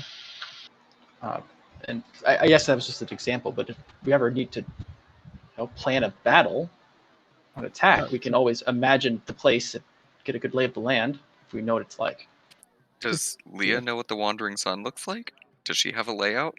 Ooh, yes. And I believe she's you actually, like a map. Yeah. I was going to say, I believe she's already been working on a paper map. But This she would is- be even better, though. Yeah, she is able to kind of start doing illusory reproductions of it. And you would notice as she does all this, the image is only as good as she can make it, right? So there's missing elements here and there, places where her memory is fuzzy or incorrect or things don't line up. But at the very least, she does give you basically a tour of where she stayed on the Wandering Sun and what it looks like as you approach and what the harbors look like. And I don't have like a map of it ready to go here. But when the time comes, she will absolutely have that, and I will try to have it prepped for whenever you guys plan your assault. The main thing that you notice is that when she does the, just kind of the initial fly-in, there is just this enormous yellow balloon like you would see on an airship. And I'll just try to draw it a little bit. And then all around it, there are these rings of what appear to be wooden platforms that are just kind of tethered at places around it, almost like the rings on Jupiter or whatever, just in multiple tiers. And each of those has buildings that are built onto it, and castles and fortresses. and all sorts of just like a city built around this giant balloon. And then each of them also has kind of harbors and docks that poke off the sides where there are airships that are mounted and ready to go in and out of this wandering city. Guys, it's so fucking cool. We got to go. Yeah. Just- Can we keep it after? We can commandeer it. Does this count as a ship? It's an airship, right? Let's commandeer that whole ass city. We'll land it in the water, so it'll be a naval battle, and then no. Well, this can be useful. Is there any other locations that we need to know about? Wait, Uno.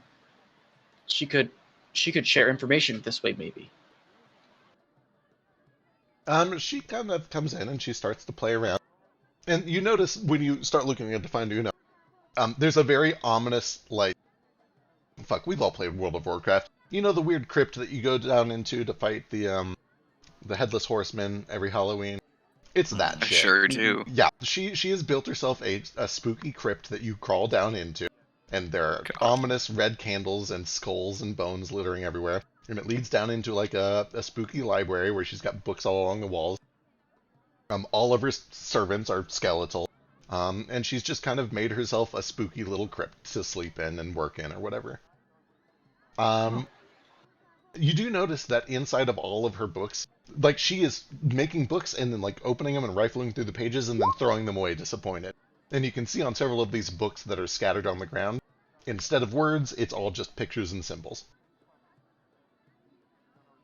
I kind of figured you probably wouldn't be able to write this way, but it's impressive that you can still do this. Yeah, she Is does this- kind of like roll her eyes, but then she nods and is like, yeah, the best I can do.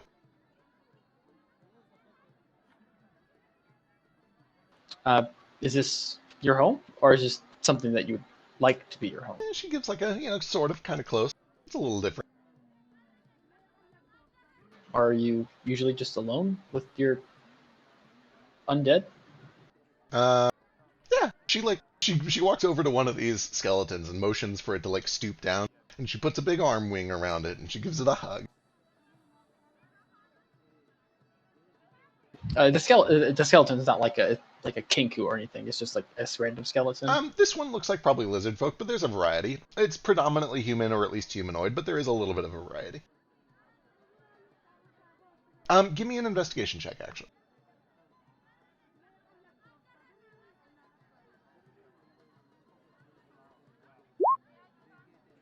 You would actually notice that there are at least two that appear to be Kenku.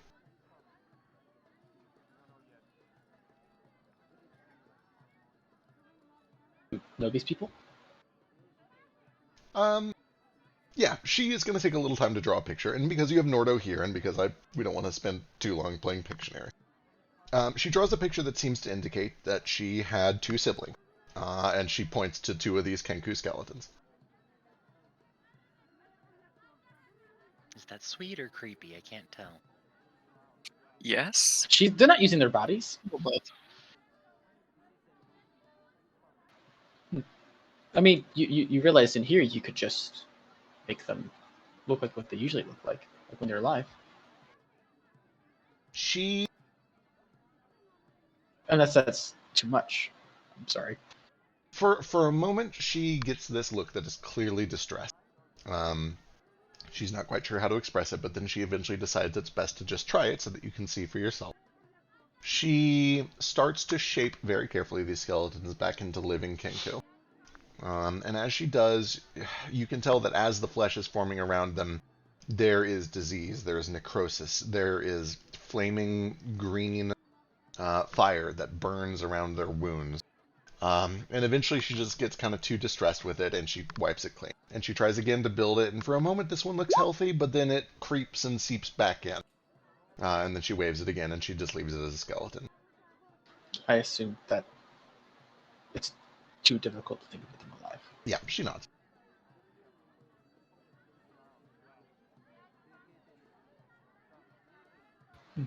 Part of me was kind of hoping that, I don't know, maybe you were like my long lost sister or something, I guess.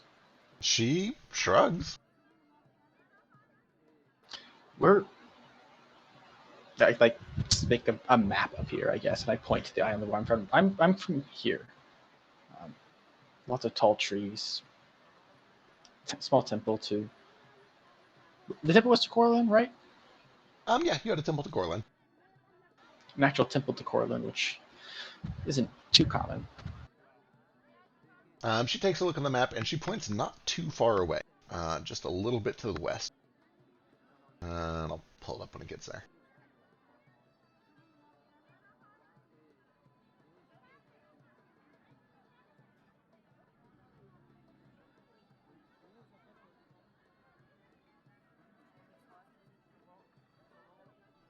We're going to take this brief little intermission here to unfortunately dip out before it gets too much later. For sure.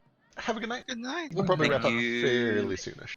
Glad Yeah, to no have you. worries. I just work in like 5 hours, so I should probably at least try to sleep. Legit. Yeah. Try. Good night. Good night, everybody. Good night. Brother. Good night. She Good points to this little island just east of Bromrose over here. It's not too far from me.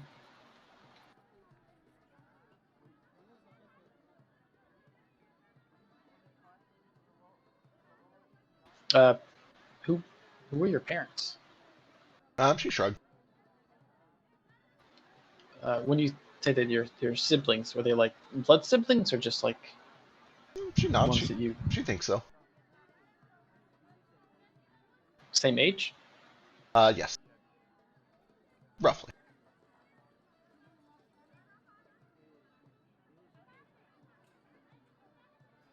So you just grew up on that island as an orphan? Yeah, she circles all three of them together, but yeah, that seems to be the case.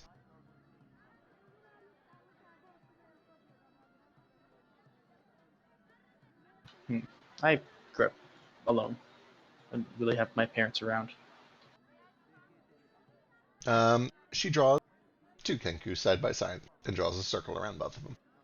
And she gives a big cheesy thumbs up. He kind of smiles at her. You're right. We're here together now.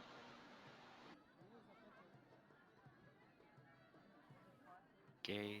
She does also kind of point back to the rest of the group. Yes, yeah. I guess it's just I recently found out about my parents. I'm still processing it, I guess. She looks intrigued. She cocks her head. She presses on that. Like, what do you know? What did you learn?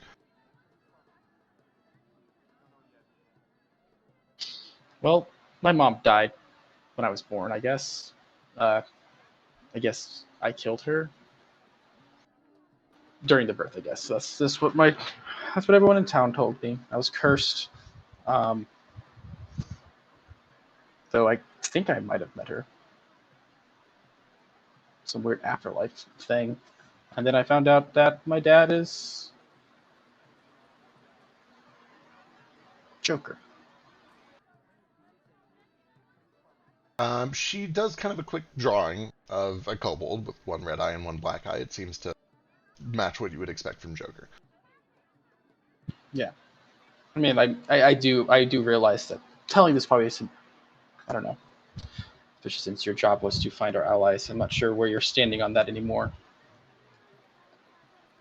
Oh boy, Especially since we're keeping her with all of our allies. she give me an insight check. You have good insight, right? My passive is 24. Okay, that is 25. One way or another, you're eventually able to kind of suss out that she's committed to whatever this is now. At this point, she is clearly like fucked off enough that she's going to be in trouble, and she seems like she's safe here, and maybe this is just where she should be for a while. You get the sense that she doesn't have like a strong. She's not like morally aligned with what the cult was doing or with what Ozzy is doing. In fact, it's kind of hard to suss out why she was part of it at all. She's very secretive and coy about it. All signs indicate that she just wanted magic. She wanted necromancy. She wanted power, and she was able to get it through them. But she's kind of got what she wants, and now she's fine as long as they don't come hunting her. Gotcha. Yeah, well, I guess Joker might be a descendant from the Keepers, so I guess I might be a Keeper. I asked the monocle, and it gave a mostly positive response to me being a Keeper, maybe. Yeah, she seems intrigued by the concept of the monocle. She kind of spends some time sussing out what it is and how it works with you. She's intrigued. She thinks that is very powerful, and she's not wrong. But yeah, she doesn't seem super familiar with the concept of a keeper, but she at least knows the basic idea, especially after you explore it or explain it to her. But what is this card master you mentioned? She taps back to the picture of Joker. Yeah, but like, what do you know about him? She shrugs and she draws some pictures that seem to indicate that she had done some scrying, done some divination, and gotten hazy visions, but never anything workable. She was never able to like pursue any of the things that she learned. Did Oz want something with him?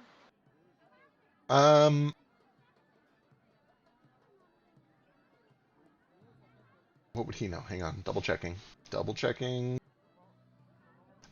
She draws a series of pictures that indicate that Ozymandias doesn't really have anything with Joker specifically. But he wants something called the Semblance Engine, which he's already explained, and that Joker might be tied in with that somehow. That he was working on some sort of a project that might have been related.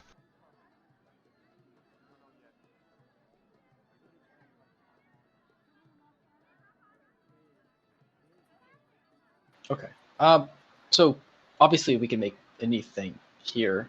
We were wondering if maybe you could give us some layouts of locations. Probably could do it outside so we don't ruin your house. For sure. And again, this will be sort of a thing where I'll bring it up when you guys start doing prepping and planning, just so that we can jump back to the rest of the party and take care of pressing issues. Oh yeah, sorry. But she does begin to start showing what she knows of, and most of what she knows of is remote communication. She seems to work very independently for the most part. She does occasional meetings with dragons and with Varder from time to time. But most of the contact that she has with Ozzy is done through illusion or through magic. She's never met face to face, as far as she's aware. But she will at least show the things that she does know. Let's jump real quick to Nomad. Hi, yes. I was just wondering if Elise would know, or if I would know, that there was like magic ink, magic paint available. This is for your like paintings, the special storage painting. Just for all of those. Double 25 each use. She would be able to round up enough supplies for 100 gold worth, yeah. It's not something that they have on hand, but they can have one of the Magisters make some real quick. Sure, it's 4 uses. Cool. Yep. I imagine it's just fucking gem, like, crusted. Yeah, pretty much. It's kind of like normal paints, although made from rare materials, and a lot of those rare materials are things like diamonds and rubies and other stuff like that. I take Elise aside as well, after she introduces all of this. And I'm like, so Elise, yeah, do you happen to have 1,200 ruby dust with you? With me, no. I do have some diamonds, but no rubies, no. Do you think the kingdom has any ruby dust? Probably, although we kept most of our valuables in the vault, and it seemed like it was stripped clean, but there may be jewelers in town that contributed. Right. This still stone you provided us with, it's very powerful.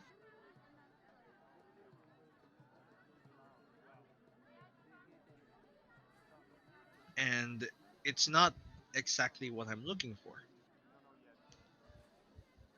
But I think I could use it to help you. Okay.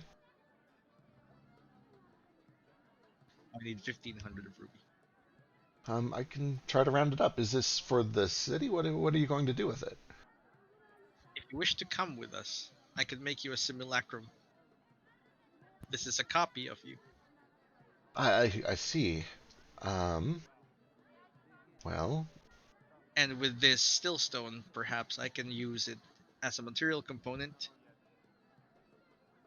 or an equipment that will let you switch your consciousness back and forth between the simulacrum and yourself. That way you can keep an eye on the kingdom and make decisions. Interesting. I'm intrigued. I'm interested. I would want the real me to stay at least for a short time to make sure that things are okay. I've promised Of them that. course. But yes, after a while, this sounds very useful. If things go smoothly here, I do think that I'm wrapped up in all of this with all of you. It's very possible. You've been with us since the beginning. I don't see why they wouldn't have you as a target.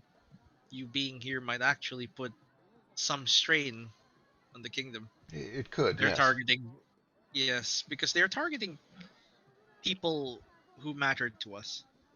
And you separating from us makes you a very accessible target, even with the defenses here. After all, it's already been invaded.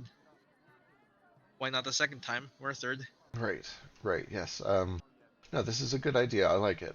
I'll tell you what, I will try to see if I can find these rubies for the next time that we visit, whenever that is.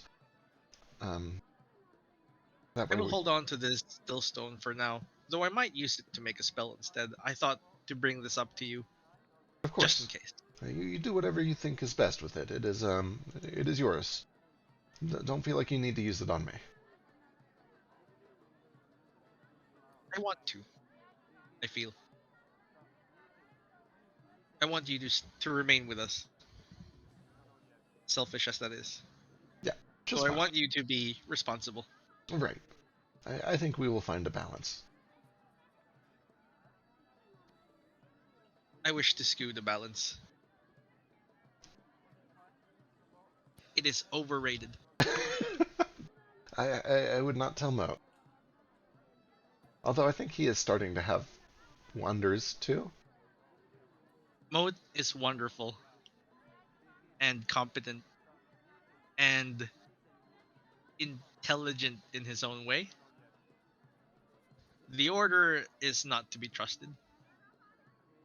They're Understood. incompetent and they work on false information. They want to remove magic from the world. Naturally, they probably don't have someone using Arcana working with them. That does sound unusual.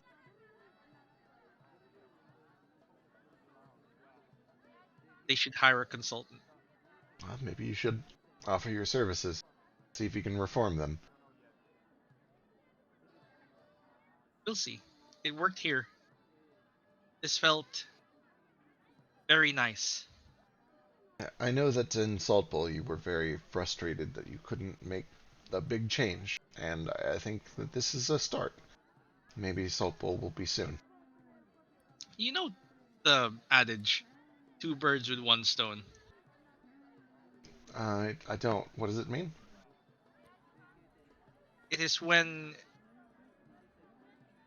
well, to kill two birds with one stone means you accomplish two goals by doing one thing.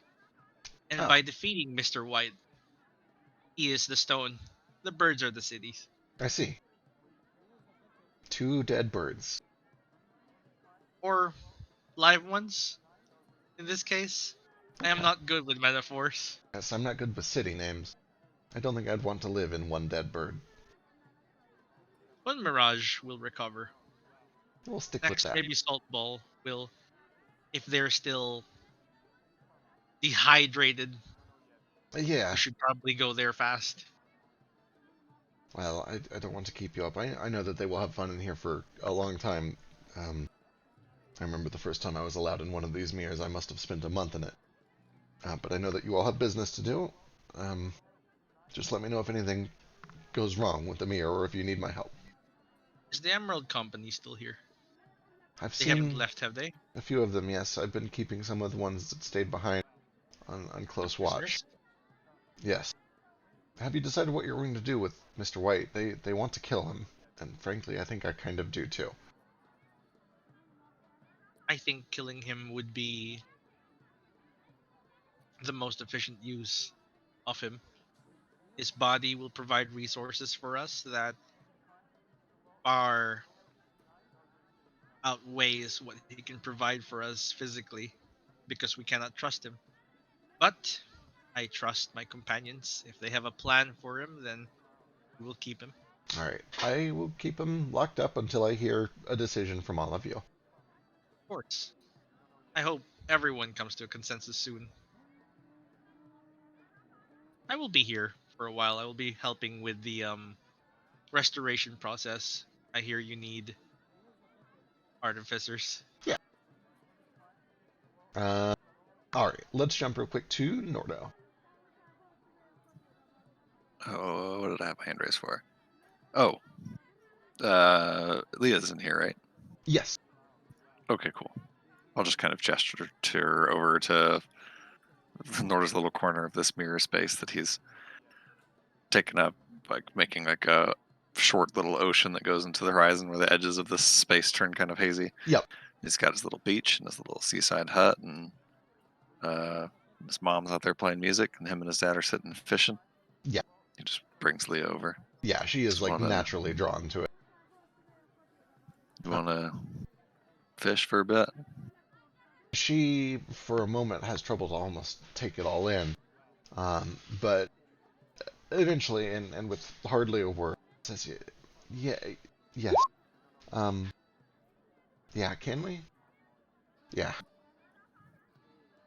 I'll just pass her a line, or I guess she kind of just probably imagines it into being. I'll sit there in silence for a little while, and then kind of look over at Dad. Because I don't know if I'm remembering all the details right, but it's crazy.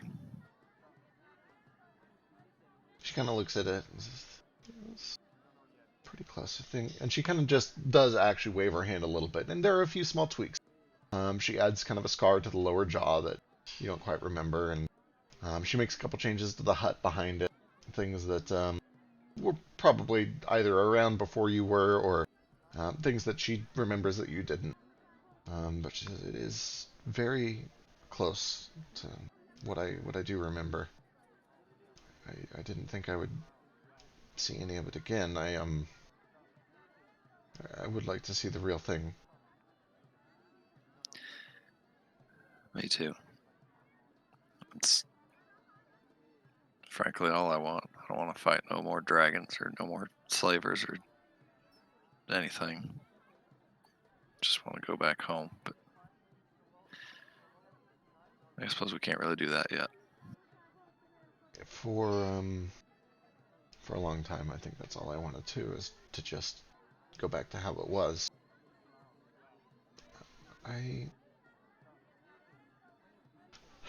I've kind of realized that how it was is exactly how we got here in the first place. And maybe I don't want it to go how it was. I think I want it to be a little better. I'm worried that a little better in this case means blowing some things up. Yeah. Yeah, no, you're right. If we went home now, it would just be a matter of time till, if this didn't happen to us again, it happened to somebody else instead. I think everything that's happened to you and everything that's happened to me, I think we owe it to everybody else to fix this problem once and for all. Still, it's nice to be back to how it was just for a little while.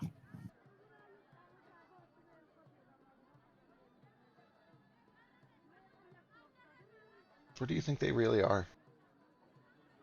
And she kind of like looks over at your dad and mom.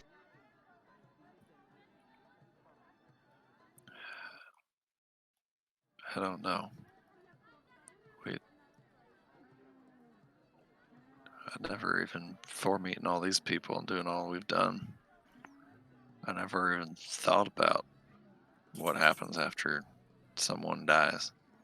I guess I just thought they were gone. And then we found this thing I told you about, that weird little mind person. Gave us this note, and he like pulls the note out. It says they're waiting for us. Like, green waters and white shores. Follow the setting sun. whatever that means. But I don't even know if any of that's true or if that's just some trick too. It seems like every scrap of reason we seem to find turns into nonsense by the time we get it figured out. But I think they're somewhere. At least I hope.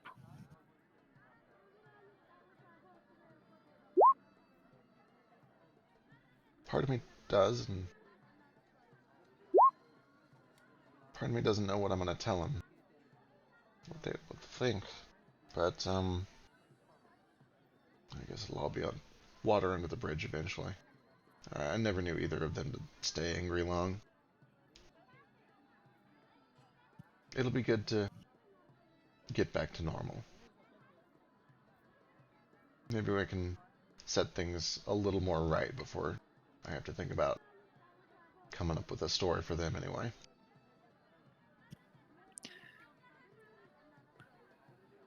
You don't need no story, Leah. He'll kind of place a hand on her forearm. You did what you had to do. We both did.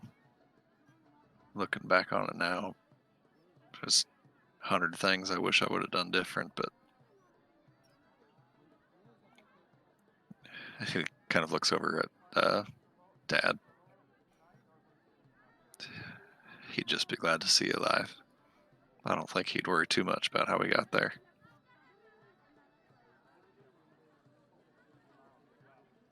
At least I know that's how I felt when we found you.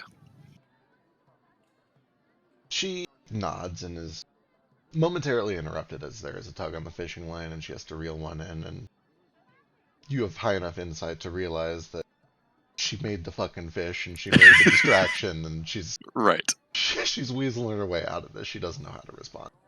That's fine. It's Nordo doesn't either and does the same thing right after she does, and then probably makes some useless conversation about, oh, that's a big one, even though we both know we just made them. Right. She, you get a read on her that she's not quite sure that she agrees, and she still is dealing with a lot of things, but she's content to just be here with this and to think on it later. Yep. That's how Nordo spends the rest of his night. Go ahead. Oh, I'm just going to copy over spells from Nomad and get a familiar. Perfect. Hell yeah. Apart from any last-minute business tonight, I assume that everybody settles in for a late night, because it is bordering probably 1 a.m., 2 a.m. by the time you guys finish up in here. Yeah. Hell yeah. I make my princely bedchamber. Hell yes. It is a delight. It's wonderful. It is exactly how you envision it, whether it's how you remember it or how you wish it was. That's kind of up to you. I remember it. Perfect. You do even find that, when you kind of create your chamber, that there's probably a little bit of a hallway with 36 doors to your left and 14 doors to your right, and a similar doorway in each one of them. And then kind of an archway that looks out over what little bit of the recreation you're able to do of Storm Cellar before it blends into the rest of the city block. And Leo does come in, and he's like, oh shit, you already made it. Fuck yeah, this one's mine? Points to one of the other doors. Yeah, I don't really know what everybody else's rooms looked like, or don't remember it very well. Wait, what do you mean? I thought they were all the same. Well, probably.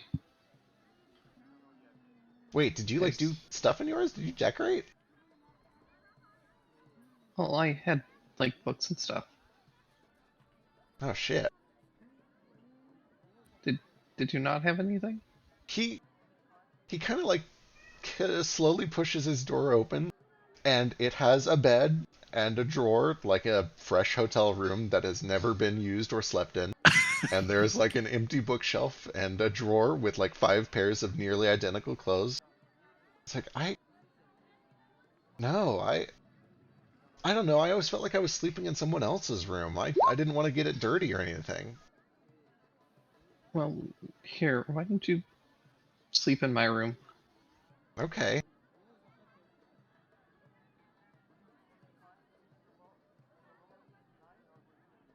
All right. Okay. You know, I probably when it came out, it sounded reasonable, but now that I'm thinking on it, this is all. It was my home. I should have made it my home. You know what? When we get back, I'm going to make it my home. I'm gonna put and he looks around your room to see what you've done. It. I'm gonna put a book on the shelf. I'm gonna put several books on the shelf. Yes, I'm gonna put lots of books on the shelf. Books about adventures and magic and how we took our home back from dragons. Need a place for your prosthetic too. Yeah, that would be good. Yeah, that's a good one. Oh, can can there be like several? Can I have like different ones for different things? Probably. Wait, hang on, can I? And he starts to look down and you can see that there is an envisioning of yellow scales that begins to wrap itself over the arm that you've made for him.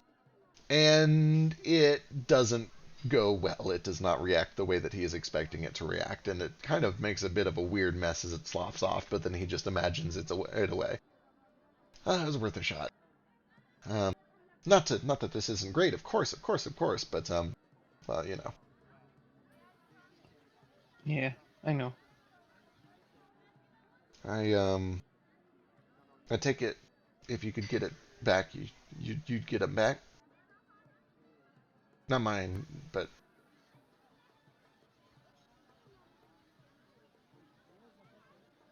Yeah, I I think so.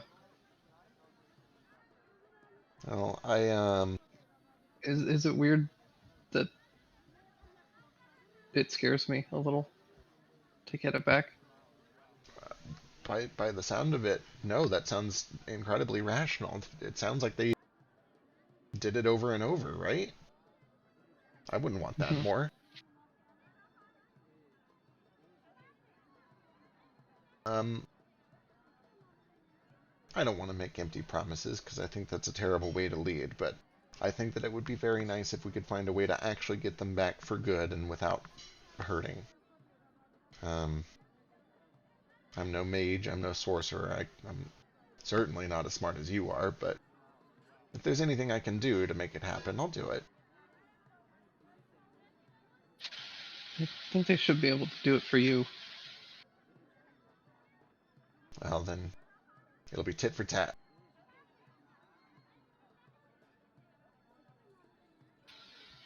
Thanks.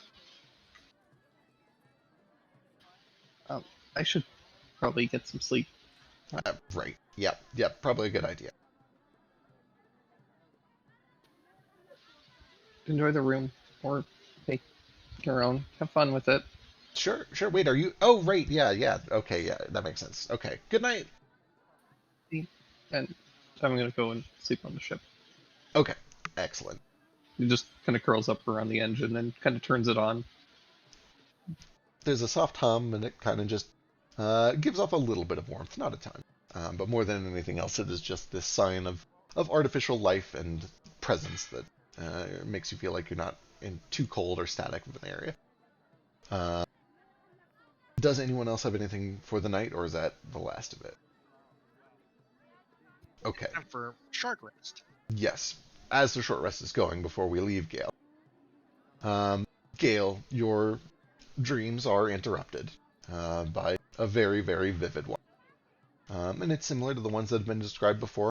This warmth and hum that has kind of been with you and carried you off to sleep gives way to an eerie silence and a cold chill. This dark blue expanse in all directions. And heavy, heavy breathing. Draconic breathing. You're all too familiar with it. Although it comes from a source that appears to have no lungs, no breath of its own. But these pinpricks of green light and energy from its eyes. And unlike many of the others, it doesn't say anything.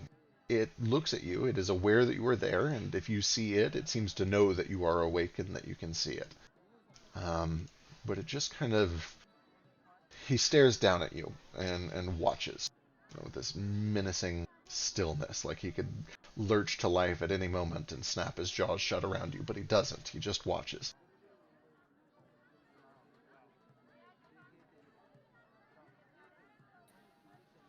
Are you going to present your deal or not? I'm deciding whether or not I can lie to you, and I don't think that I can. I'm also deciding whether or not the truth will work on you. The problem is that I know you're smart, and you know what to do with information, and I'm trying not to show my hand too early, you see. I need your body. I don't need much else. I don't need your soul. I don't need your spirit. I don't need your mind. I just need your body. And to be perfectly frank, I don't think you're too attached to it, huh? It's not what you were born with. It's not all of it, anyway. I think I can help you with that.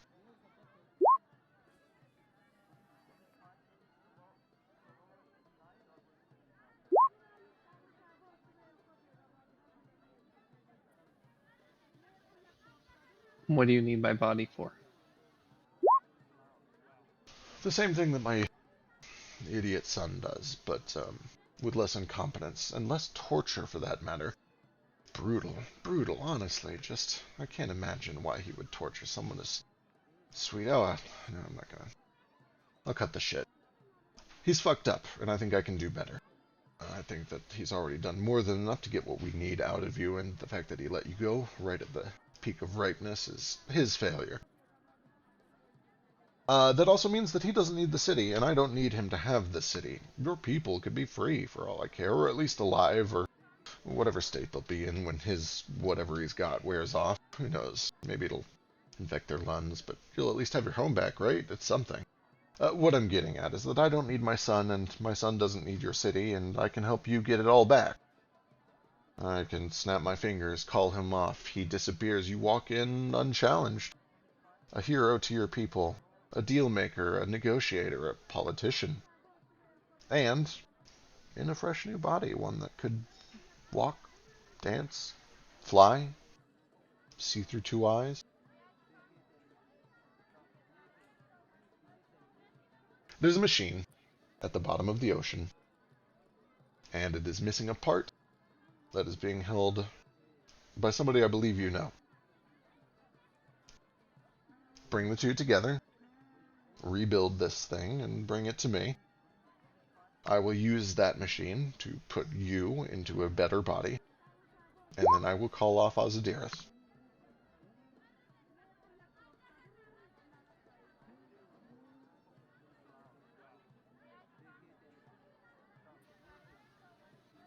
Why should I trust you? Oh, boy. See, this is the difficult part. Your family is already, for the most part, dead or dying.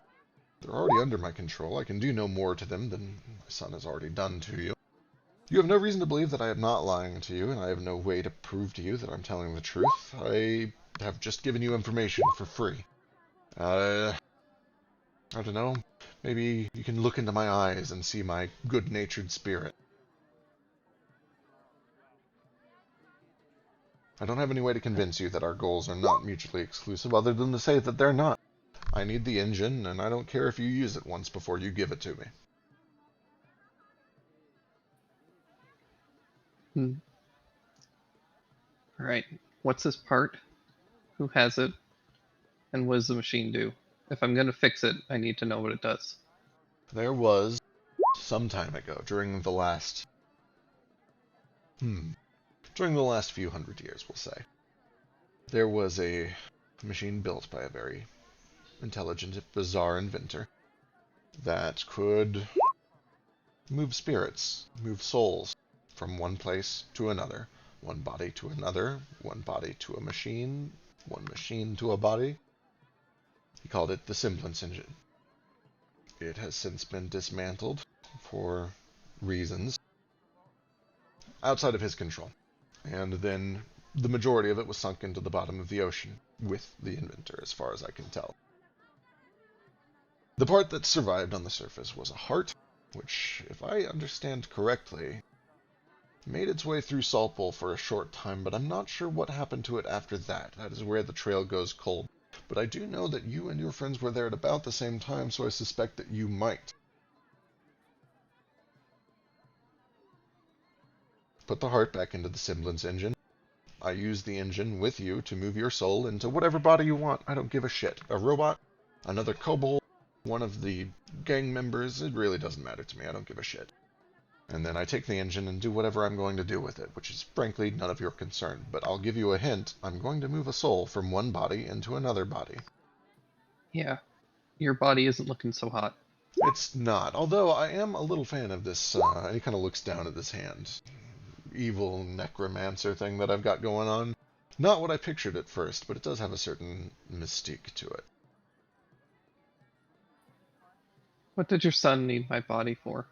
Oh, the same thing. I just wanted, research. We needed information about how to do this safely. You see, dragons don't work like normal bodies. Our souls don't work like normal souls. We are elevated. We are better than you. We are people to your ants, ants to your aphids. We needed some assurances that we would be able to use this machine without danger to ourselves. So we've been doing experiments on the closest thing we could find to a dragon. And he kind of motions to you. So he needs a new body. Or was he doing this research for you? He was doing it on my behalf.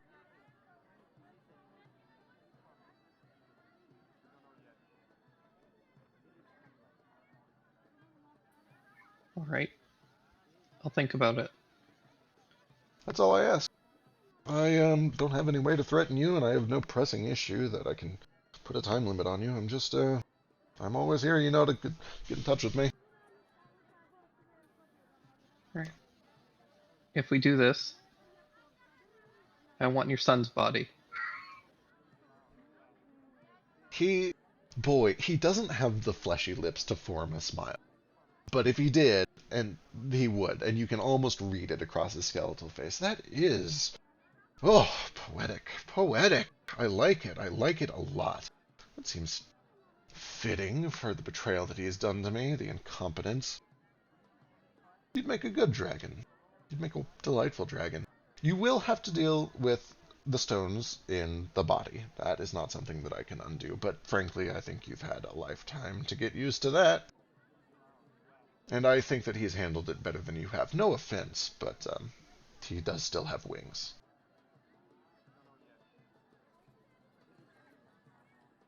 Anyway, later, and he whooshes out. Later.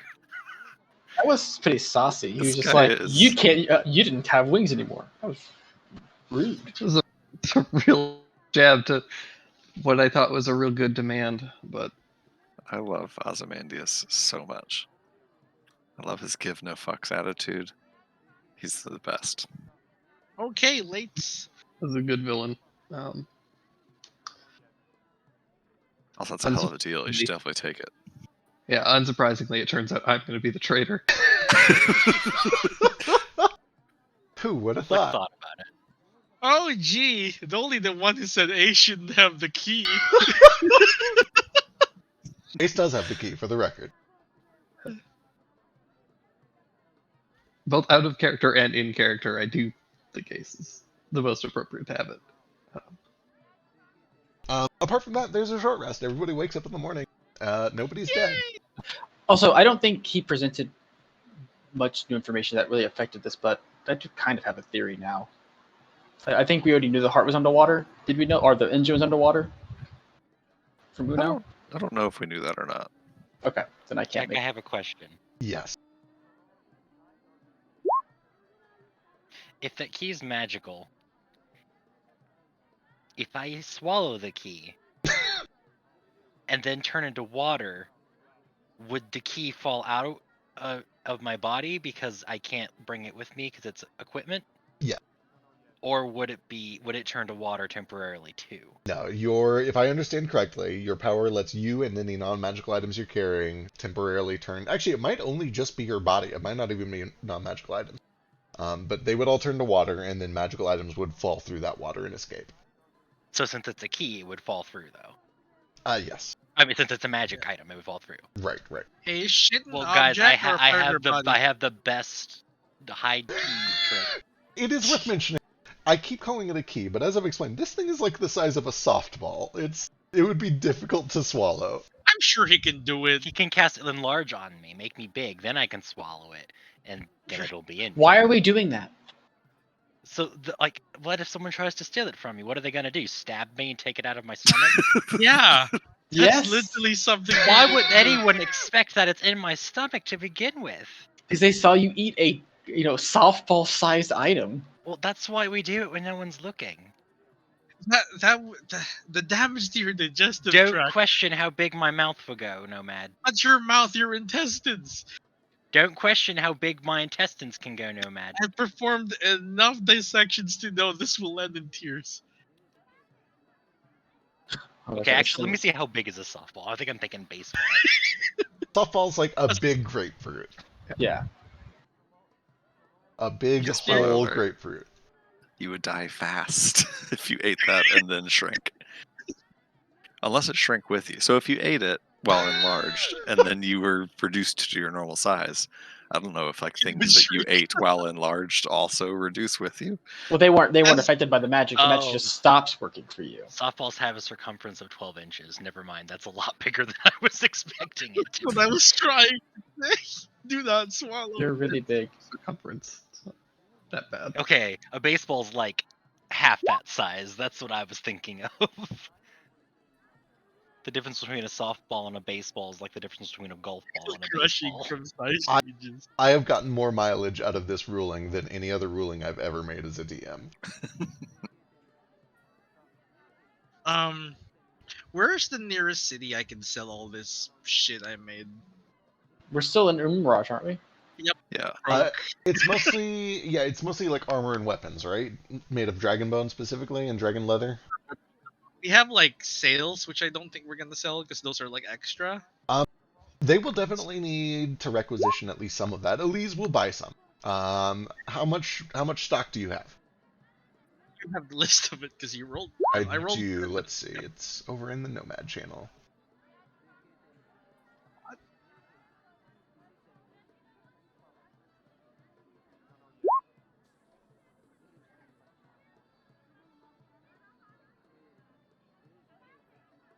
I'm not sure it is. Yeah, I don't actually see it over there, which makes me think maybe you didn't roll yet. No, I did roll, and they were recorded.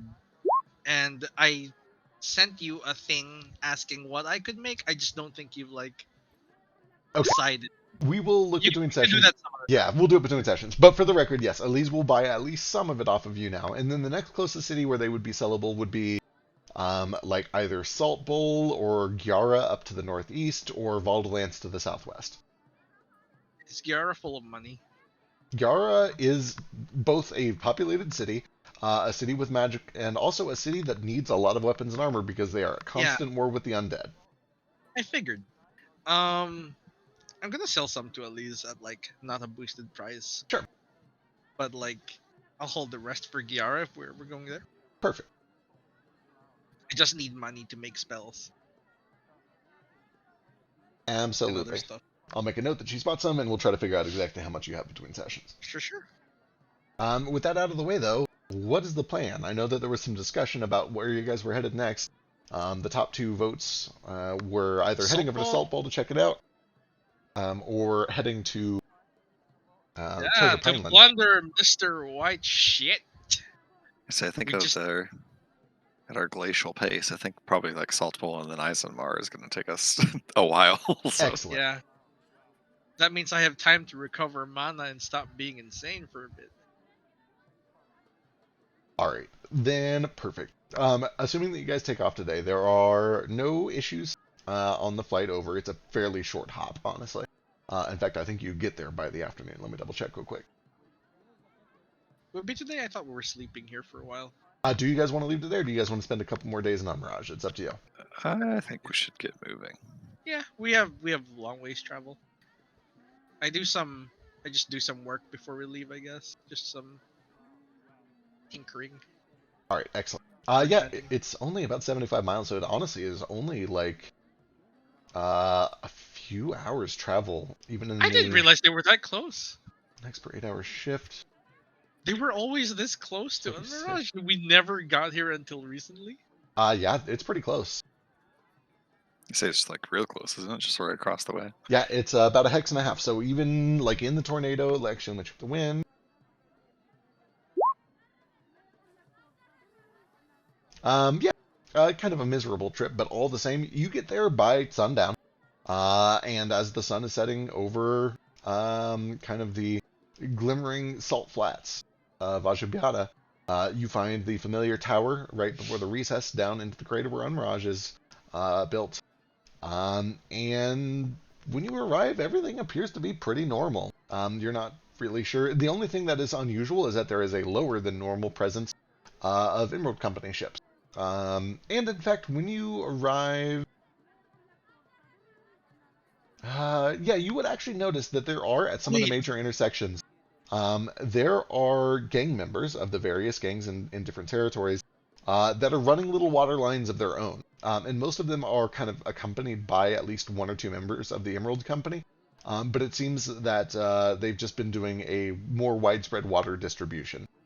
And they seem to be just kind of displacing people away from the fort when they do their water lines.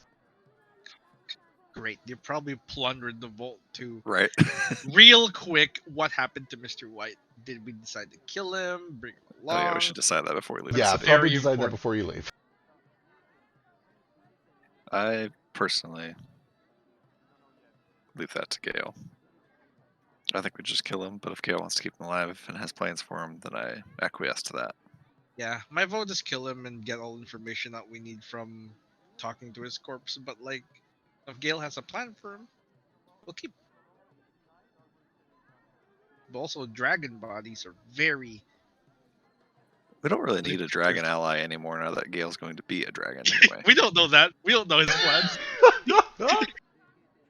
Just like we didn't know the dragons were still alive on that island. Right. It's half a year of breath holding.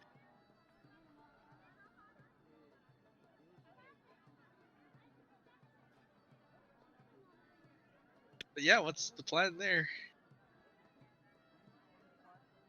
If it's still undecided, you guys can always like send to Elise later. She'll just keep him alive as long as necessary. Yeah, we can do that.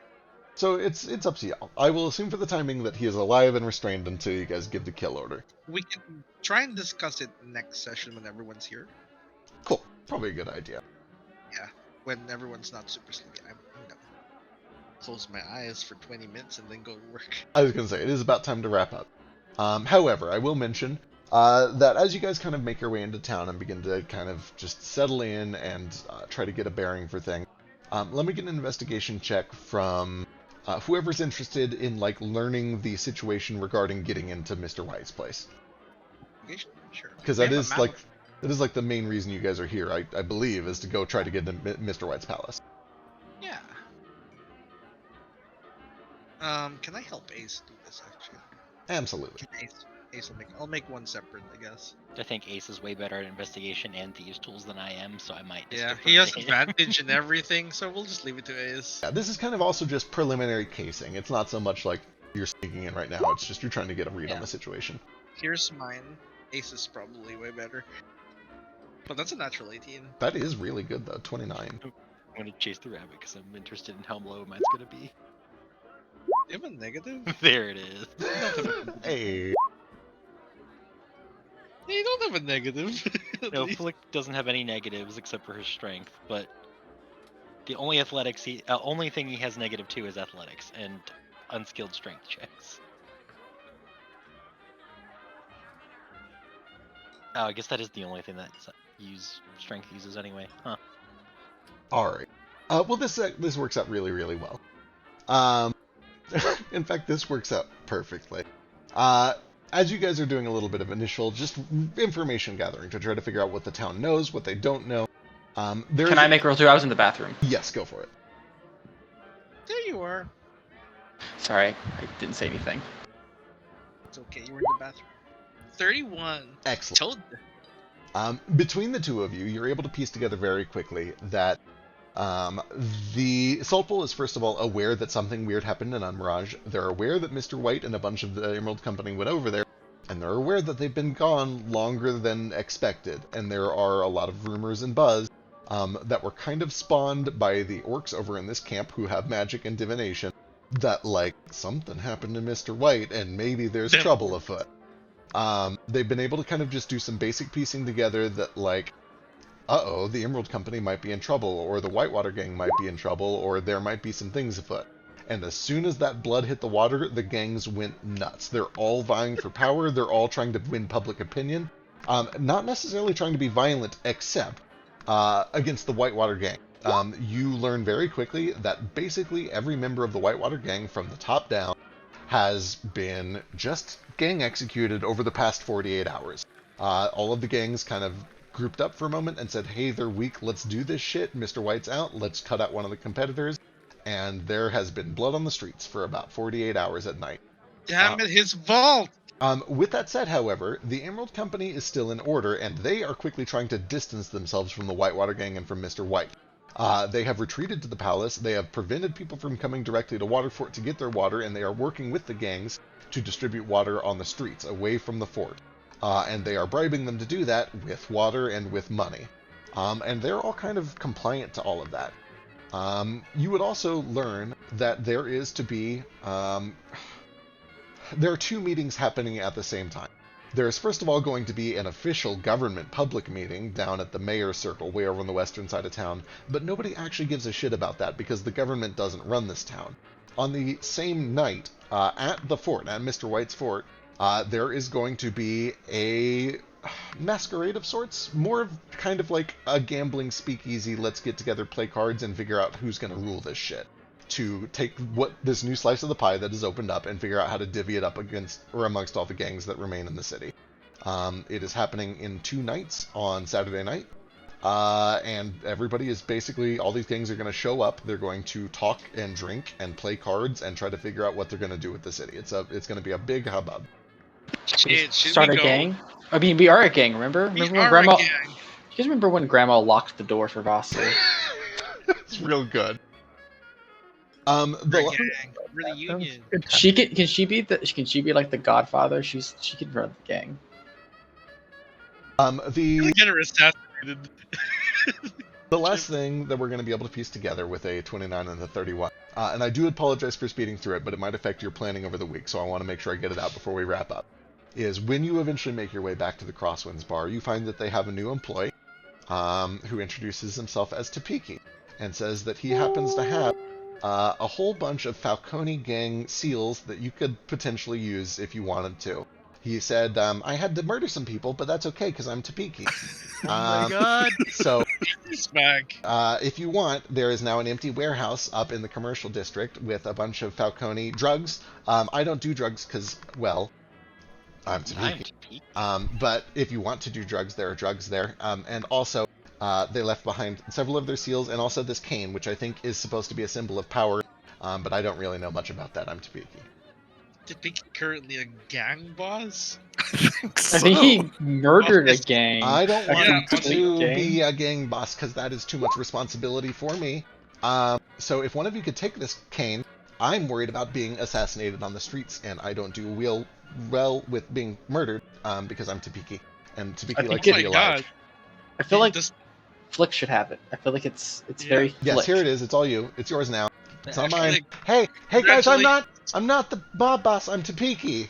He just yells to everyone in the bar. Like, don't. I'm just Topiki. This guy's the mob boss now. This guy's the Falcone guy. You've been But- you're not even Falcone. But hey, congratulations! Can you start rebranding the Falcone Yeah, name? probably should do that. Yeah. Yeah, let's do it. Anyway, it's the warehouse really close to All of the market stuff up north. I don't know. I'm new to town. How loud is he? How loud Call did it he? the Win House. How loud did he tell us in a bar about an empty warehouse full of drugs? Loud. Loud enough that he's like trying to make sure people know he's not the mob boss anymore, so please don't kill him. Hey, it doesn't help us to send us to a warehouse full of drugs when everyone else now knows there's drugs there. It makes it a dangerous place. Well, then you should probably go guard it. I'm gonna stay here and serve alcohol. I'm speaking. Should we just burn the drugs or hand them out? I don't give a shit. Well, what if they have medical use? You definitely don't want to burn those drugs. It's not how you get rid of drugs. It should be fine. Well, I guess Yeah, the first thing we should probably do is go to the warehouse. And I say that we secure it. sell the drugs off through a tight bottleneck enforced by violence. I think he's got the right idea. So you're saying we give me should the- just stay here Maybe and you be should a be the gang? mob boss. Here, Give me that cane. See, this is what I feared. Anyway, I'm gonna Second- stay here and I'm gonna serve drinks for the rest of the night because I'm too peaky and this is my job. But I'm quitting in the morning and leaving town because I've done what I was sent here to do and I don't want to die. So if there's What were you- anything else what- that wait. you need from me, I'm What too were you sent here to peaky do? What were you sent here to do? to kill those guys and give you the cane. You kill an entire Wait. gang. Who sent you to do this? I'm too peaky. I'm assuming he just like says that and then just like lowers himself slowly behind the bar. And he's gone. Just we don't see him. He's just hiding behind there. He stays right there. Vasu, you don't detect any magic on the cane. Although it's really cool, and I want to just like walk down the street twirling it. I feel like that's probably dangerous, so I'm just gonna tuck it in my bag of holding for now. Perfect. I hope I'm not actually a mob boss now. Pretty sure. I'm you're pretty the sure boss now. I'm pretty sure the whole gang is dead now, right? Oh no, not Yeah. all of them. No. Just the ones that I had to kill to get that cane. Oh, okay. But that's not my problem. I'm speaking. Oh, that means if we have this cane, we can kind of wrest control from the rest of the gang. Well, they're gonna try to take it back, right? Like I've been living in fear, Okay. constant fear. I'm too peaky. Who'd you have to kill to get the cane from? Was it like the boss himself? Now Jimmy wasn't around, so it was just Greg. Okay. Stole it from Fucking Greg. Jimmy and Greg Falcone again from session 2. Well, Greg's dead now. Oh, Greg's fucking dead. I put an Eldritch Blast right between his eyes. Because you're Tapiki? You goddamn right I am. Hey, that's my line. Alright, tell Deep Mom I said hi. Bye. Hey, how old are all of you guys? Why do you want to know that? Because I'm trying to figure out if existential dread is like a common experience. I'm very young. I'm too peaky, but I'm becoming older. How old are you? Old enough to drink. What's it to you? Well, I'm not gonna tell you my age if you don't tell me yours. Fine. Why would I? You're gonna do great in this town. You fit in. I've been trying to fit in. It's difficult. These people are not nice like the people back at the Tree where all seasons meet. I don't like this assignment. You're done now, so you said you're leaving tomorrow? Well, I am, but also those kobolds are playing really good music up there, and it reminds me a little bit of the Tree where all seasons meet. So I've been just like listening to them. And also, this alcohol stuff is really good, and they haven't told me not to drink it yet. I don't see the others doing it, but I don't know. They haven't told me I can't. So I've just been doing it, and no one stopped me. No one's stopping me. I don't get it though. It doesn't. It leaves my mouth feeling very dry. I don't like having a dry mouth. I'm too peaky. Yeah, you gotta drink water too. Oh, okay. Can you be poisoned? Poisons? Yeah. No, I don't think so. I'm too peaky. Oh, then it's possible you're immune to the effects of alcohol poisoning. Maybe. I don't know. I think plants like can plants drink alcohol? Well, Pretty sure. I'm not a plant Can though. plants- I'm too peaky. I'm like Can plants drink? Do I know if his kind can get drunk, or if give they're immune to me it? nature or medicine. Okay, well they're humanoids, right? Yeah. Okay. Lions.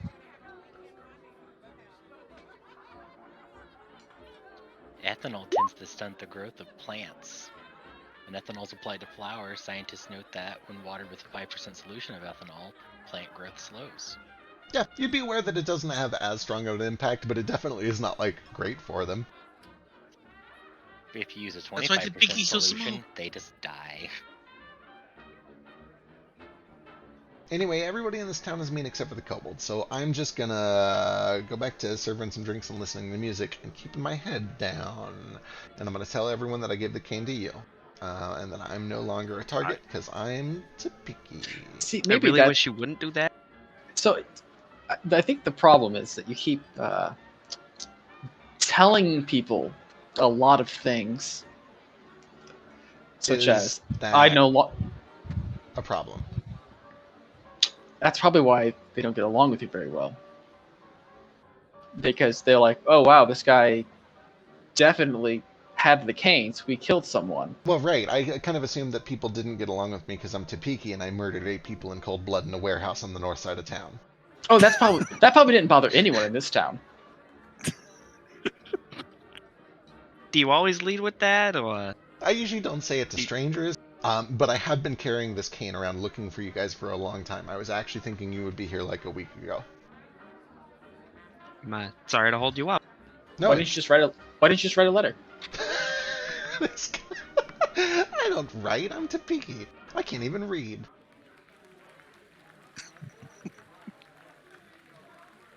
I'm dying.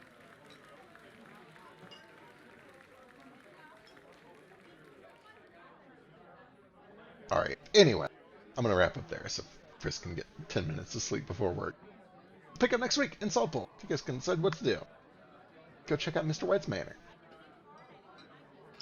Oh, all of his stuff's probably gone by now. We've Dang made it. a terrible, terrible mistake not killing him. Well, he's not dead. Maybe he. Oh, that means we can ask him where his secret safe's at. So wait, True. for my own note-taking purposes, what was it? Greg Falcone that was killed that this cane belonged to?